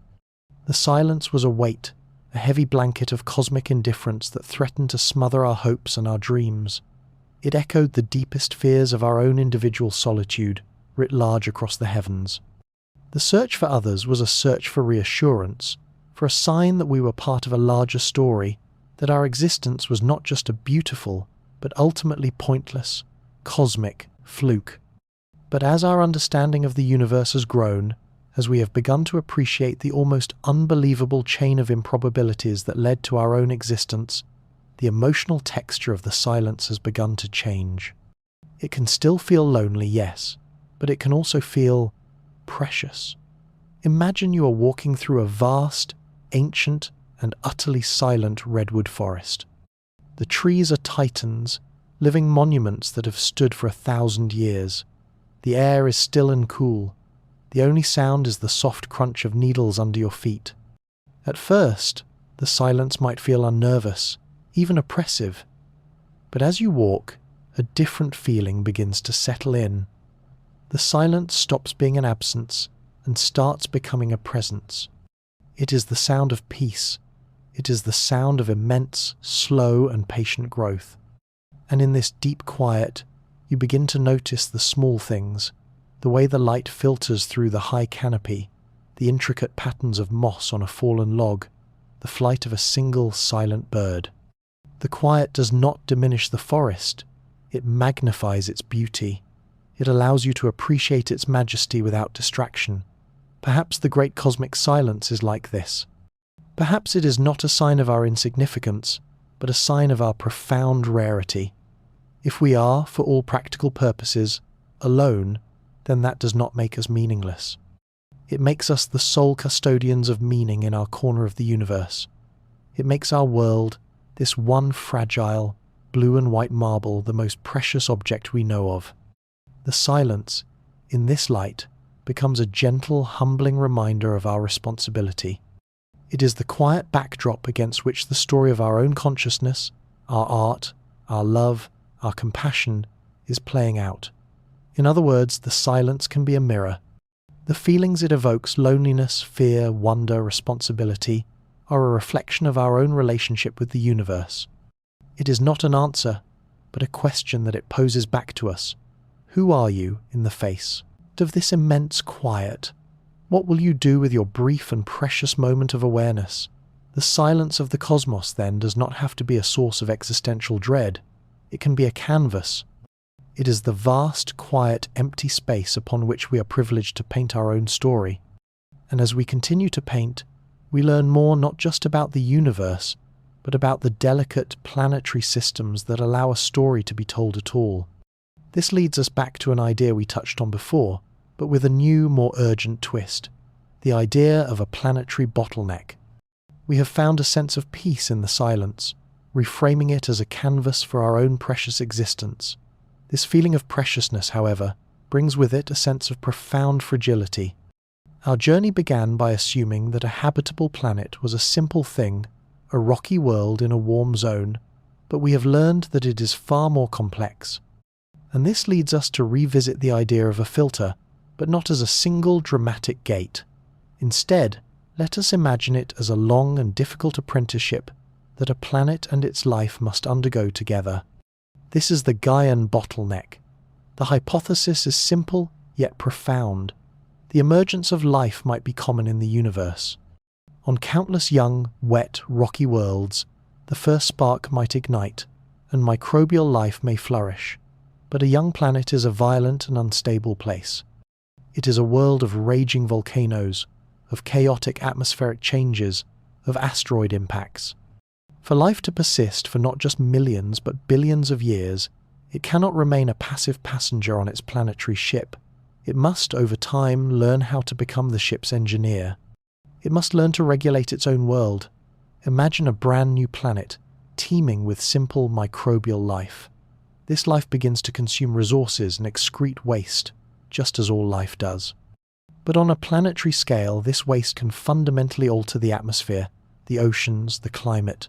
On early Earth, for example, the evolution of the photosynthetic cyanobacteria began to pump a new, highly reactive and toxic gas into the atmosphere, oxygen. This led to a global catastrophe for the anaerobic life that had existed before. The planet was, in a sense, poisoning itself. Life nearly went extinct, but in the long run, this oxygenation event paved the way for the complex, oxygen-breathing life that we are a part of. It was a crisis that, by chance, became an opportunity. The Gaian bottleneck suggests that this is the rule, not the exception. Most young, living worlds fail this test. Life emerges, and its own initial unregulated success leads to a catastrophic feedback loop that boils or freezes the planet, sterilizing it completely. The planet dies, not because it was unlucky, but because its own life was too successful too quickly. The bottleneck, then, is this. For life to survive, it must, through a series of evolutionary chances and fortunate accidents, evolve into a complex, self-regulating system that maintains the planet's habitability. This is the essence of the Gaia hypothesis, named after the Greek goddess of the earth. It is the idea that our planet is not just a rock with life on it. It is a single, vast, interconnected living system where the oceans, the atmosphere, and the biosphere all work together to keep the world stable and alive. In other words, the great filter is the transition from a simple biosphere to a Gaian biosphere. The universe is not filled with the ruins of dead civilizations. It is filled with the fossils of dead planets, worlds where life sparked and then quickly extinguished itself because it never learned to manage its own home. The silence we hear is the sound of 1 billion failed planetary apprenticeships. This reframes our own world's history in a new and wondrous light. The 4-billion-year story of life on Earth is the story of us passing through this bottleneck. We are the result of a long, unbroken chain of life that somehow, against all odds, managed to turn a volatile rock into a stable, self-regulating garden. This makes our world not just rare, but a testament to a kind of planetary resilience. The silence of the cosmos, from this perspective, is the quiet affirmation of just how difficult it is to build a home that lasts. And it leads us to a final, gentle reconciliation of all the ideas we have explored. The possibility that the truth is not one single dramatic answer, but a quiet blend of many. Our journey through the great silence has taken us down many winding paths. We have considered dramatic, singular explanations, a universe of sleeping giants, a dark forest filled with cautious hunters, a single, near impossible filter that stops life in its tracks. We have also explored gentler, more probabilistic ideas, the exquisite rarity of a world like ours, the immense, isolating distances between the stars. Each of these theories is a compelling story in its own right, but as we near the end of our exploration, we come to a quiet, contemplative clearing. And here we can consider a final possibility, one that lacks the cinematic drama of the others, but possesses a deep and satisfying sense of truth. What if the answer is not one big thing, but 100 small things? Imagine you are trying to build a perfect, impossibly intricate sandcastle. To succeed, you need many things to go right. You need the right kind of sand, with grains that are not too fine and not too coarse. You need the right amount of water, not so much that the sand turns to mud, and not so little that it crumbles. You need a calm day, with no wind to blow your delicate towers away. You need a tide that is going out, not coming in. You need to be on a stretch of beach that is not too crowded with people who might accidentally step on your creation, and you need to have the patience and the skill to see the project through. No single one of these conditions is astronomically improbable. You can find the right sand, the right water, a calm day, but the chances of all of them happening all at the same time in the same place, that becomes very, very small. The silence of the universe might be explained in the same way. There is no single great filter. Instead, there is a long series of smaller, gentler filters, a cascade of compounding improbabilities. Let's build the sandcastle of a technological civilization. First, life has to start. That's a small probability. Let's say 1 in 1,000 habitable planets. Then, that life has to evolve complexity.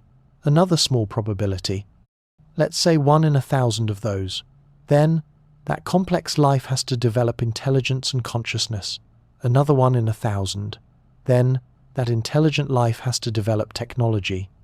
And then, that technological species has to survive its own adolescence without destroying itself. And it has to be curious enough to want to communicate. And it has to exist at the same time as us. And it has to be close enough for us to hear. Each step is a maybe. Life is maybe common, but complex life is maybe rare. Or maybe complex life is common, but intelligent life is rare. Or maybe intelligent life is common, but it maybe doesn't last very long. Each maybe is a filter, a fractional number that you multiply the previous one by. And when you multiply enough of these fractions together, the final number, the number of civilizations we could detect right now, becomes vanishingly small. It could easily be a number less than 1. In other words, the answer to the Fermi paradox could be a quiet, statistical sigh. There is no single dramatic villain in our story. The silence is simply the predictable outcome of a long and complex equation where the inputs are all small probabilities. This view reconciles many of the ideas we have explored. The Earth is rare, and the speed of light is a barrier, and the technological window is brief, and life might be hidden in deep oceans. It is all of them, working together, each one, quietly and gently reducing the odds, until the galaxy falls silent. This is a less lonely thought than it might seem. It suggests the universe is not barren, but is instead filled with a rich tapestry of almosts, worlds with thriving microbial life, worlds with beautiful complex ecosystems that never developed a mind, worlds with ancient silent ruins. It fills the cosmos not with absence, but with a deep and poignant history. And in doing so, it turns the entire question inward, forcing us to realize that the search for others has always, in a way, been a search for ourselves. We have reached a quiet and thoughtful place in our journey. The great silence we now suspect may not have one grand and singular cause, but may instead be the result of 1,000 gentle improbabilities, a soft cascade of chances that leave the cosmos feeling vast and empty. And as this realization settles in, something remarkable happens. The question at the heart of our journey, where is everybody, begins to transform. It stops being a question about astrophysics or biology and becomes a question about us. The entire vast and frustrating search for alien life we begin to see has been a mirror all along. Imagine you are standing in a hall of mirrors. Each mirror is curved in a different way, reflecting a different, distorted version of you. The dark forest hypothesis is a mirror that reflects our own deepest fears of the other, our tribal anxieties about strangers and conflict. The zoo hypothesis is a mirror that reflects our desire for meaning and protection, our hope that there is a wiser, parental force watching over us. The firstborn hypothesis reflects our sense of pioneering ambition, our hope that we have a special leading role to play in the cosmic story. And the theory that civilizations destroy themselves reflects our own very real, very present fears about our own survival. When we ask if alien civilizations are peaceful or warlike, we are really asking about the fundamental nature of intelligence itself. Is conflict an inescapable part of being a technologically advanced species, or is it a primitive trait that true wisdom can overcome? we are asking about our own future. When we wonder if other civilizations manage to create a stable, sustainable relationship with their planet, we are holding a mirror up to our own ecological crises. We are projecting our own hopes and fears for humanity onto a vast, silent, and unknown canvas. The very act of searching is a profound statement about who we are. It is an expression of a uniquely human trait, a boundless curiosity, a desire to know our place in the grand scheme of things. It is an act of hope, a hopeful wager that we are not alone. And it is an act of profound humility, an admission that we do not have all the answers, that there might be minds in the universe far older, wiser, and more knowledgeable than our own. We look for others, in part, because we are looking for context. We are looking for a cosmic measuring stick against which we can understand ourselves. In other words, every theory we have explored tonight is a story we have told ourselves about ourselves. The silence of the universe gives us no answers, so we fill it with our own narratives, our own dreams, and our own nightmares. The alien is a perfect blank slate. We can imagine them as benevolent teachers, as ruthless conquerors, as silent monks, as dreaming gods. And in each of these imaginings, we reveal more about our own nature than we do about theirs. This realization is not a disappointment. It is a quiet liberation. It means that the journey into the great silence is not a failed search for others, but a successful exploration of the human heart. The paradox has forced us, for the first time in our history, to think about ourselves as a single planetary species with a potentially long and cosmic future. It has forced us to confront our deepest questions of meaning, survival, and purpose. And, perhaps this was the real point of the question all along, perhaps the silence is not a problem to be solved, but a gift. It is a gift of a vast, quiet space in which to finally, truly, get to know ourselves. And in this space, we can find a strange and beautiful kind of peace in not knowing the final answer. Our long journey into the great silence is drawing to a gentle close. We have followed the question, where is everybody? Down a dozen winding paths, each one leading to a new and wondrous perspective. We have felt the profound weight of cosmic numbers, the chilling logic of the dark forest, and the humbling scale of our own search. And finally, we have seen how the entire question turns back on itself, becoming a mirror that reflects our own hopes and fears. And now, here at the end, we arrive at a final, peaceful resting place. We arrive at the beauty of not knowing. For our entire journey, we have treated the Fermi paradox as a problem, a cosmic riddle that must have a definitive solution. We have approached it like a detective story, searching for the one crucial clue that will unlock the entire mystery. But what if this is the wrong way to look at it? What if the great silence is not a problem to be solved, but a mystery to be inhabited? What if its value lies not in a final answer, but in the enduring power of the question itself? Imagine you are standing before a great veiled curtain. Behind this curtain lies the answer to our question. For your entire life, you have wondered what is on the other side. You have imagined 1,000 possibilities. Perhaps it is a vast, empty room confirming our lonely solitude. Perhaps it is a bustling, vibrant city, filled with the light and sound of 1,000,000 alien cultures. Perhaps it is a single, sleeping giant. Now, you are given a choice. You can pull back the curtain and see the definitive truth, whatever it may be, or you can leave the curtain closed and live forever in the boundless creative space of the mystery. If we were to find the answer tomorrow, if a signal were to arrive, or if the Webb telescope were to find incontrovertible proof of life, something would be gained, yes. A profound, species-defining discovery. But something would also be lost. The mystery, the thing that has fueled so much of our science, our philosophy, our art, and our dreams, would be gone. The open-ended story of our place in the cosmos would suddenly have a final chapter. There is a deep and gentle power in living with a question that is larger than yourself. The beauty of not knowing is that it keeps us humble. It reminds us that we are still a young species, with much to learn.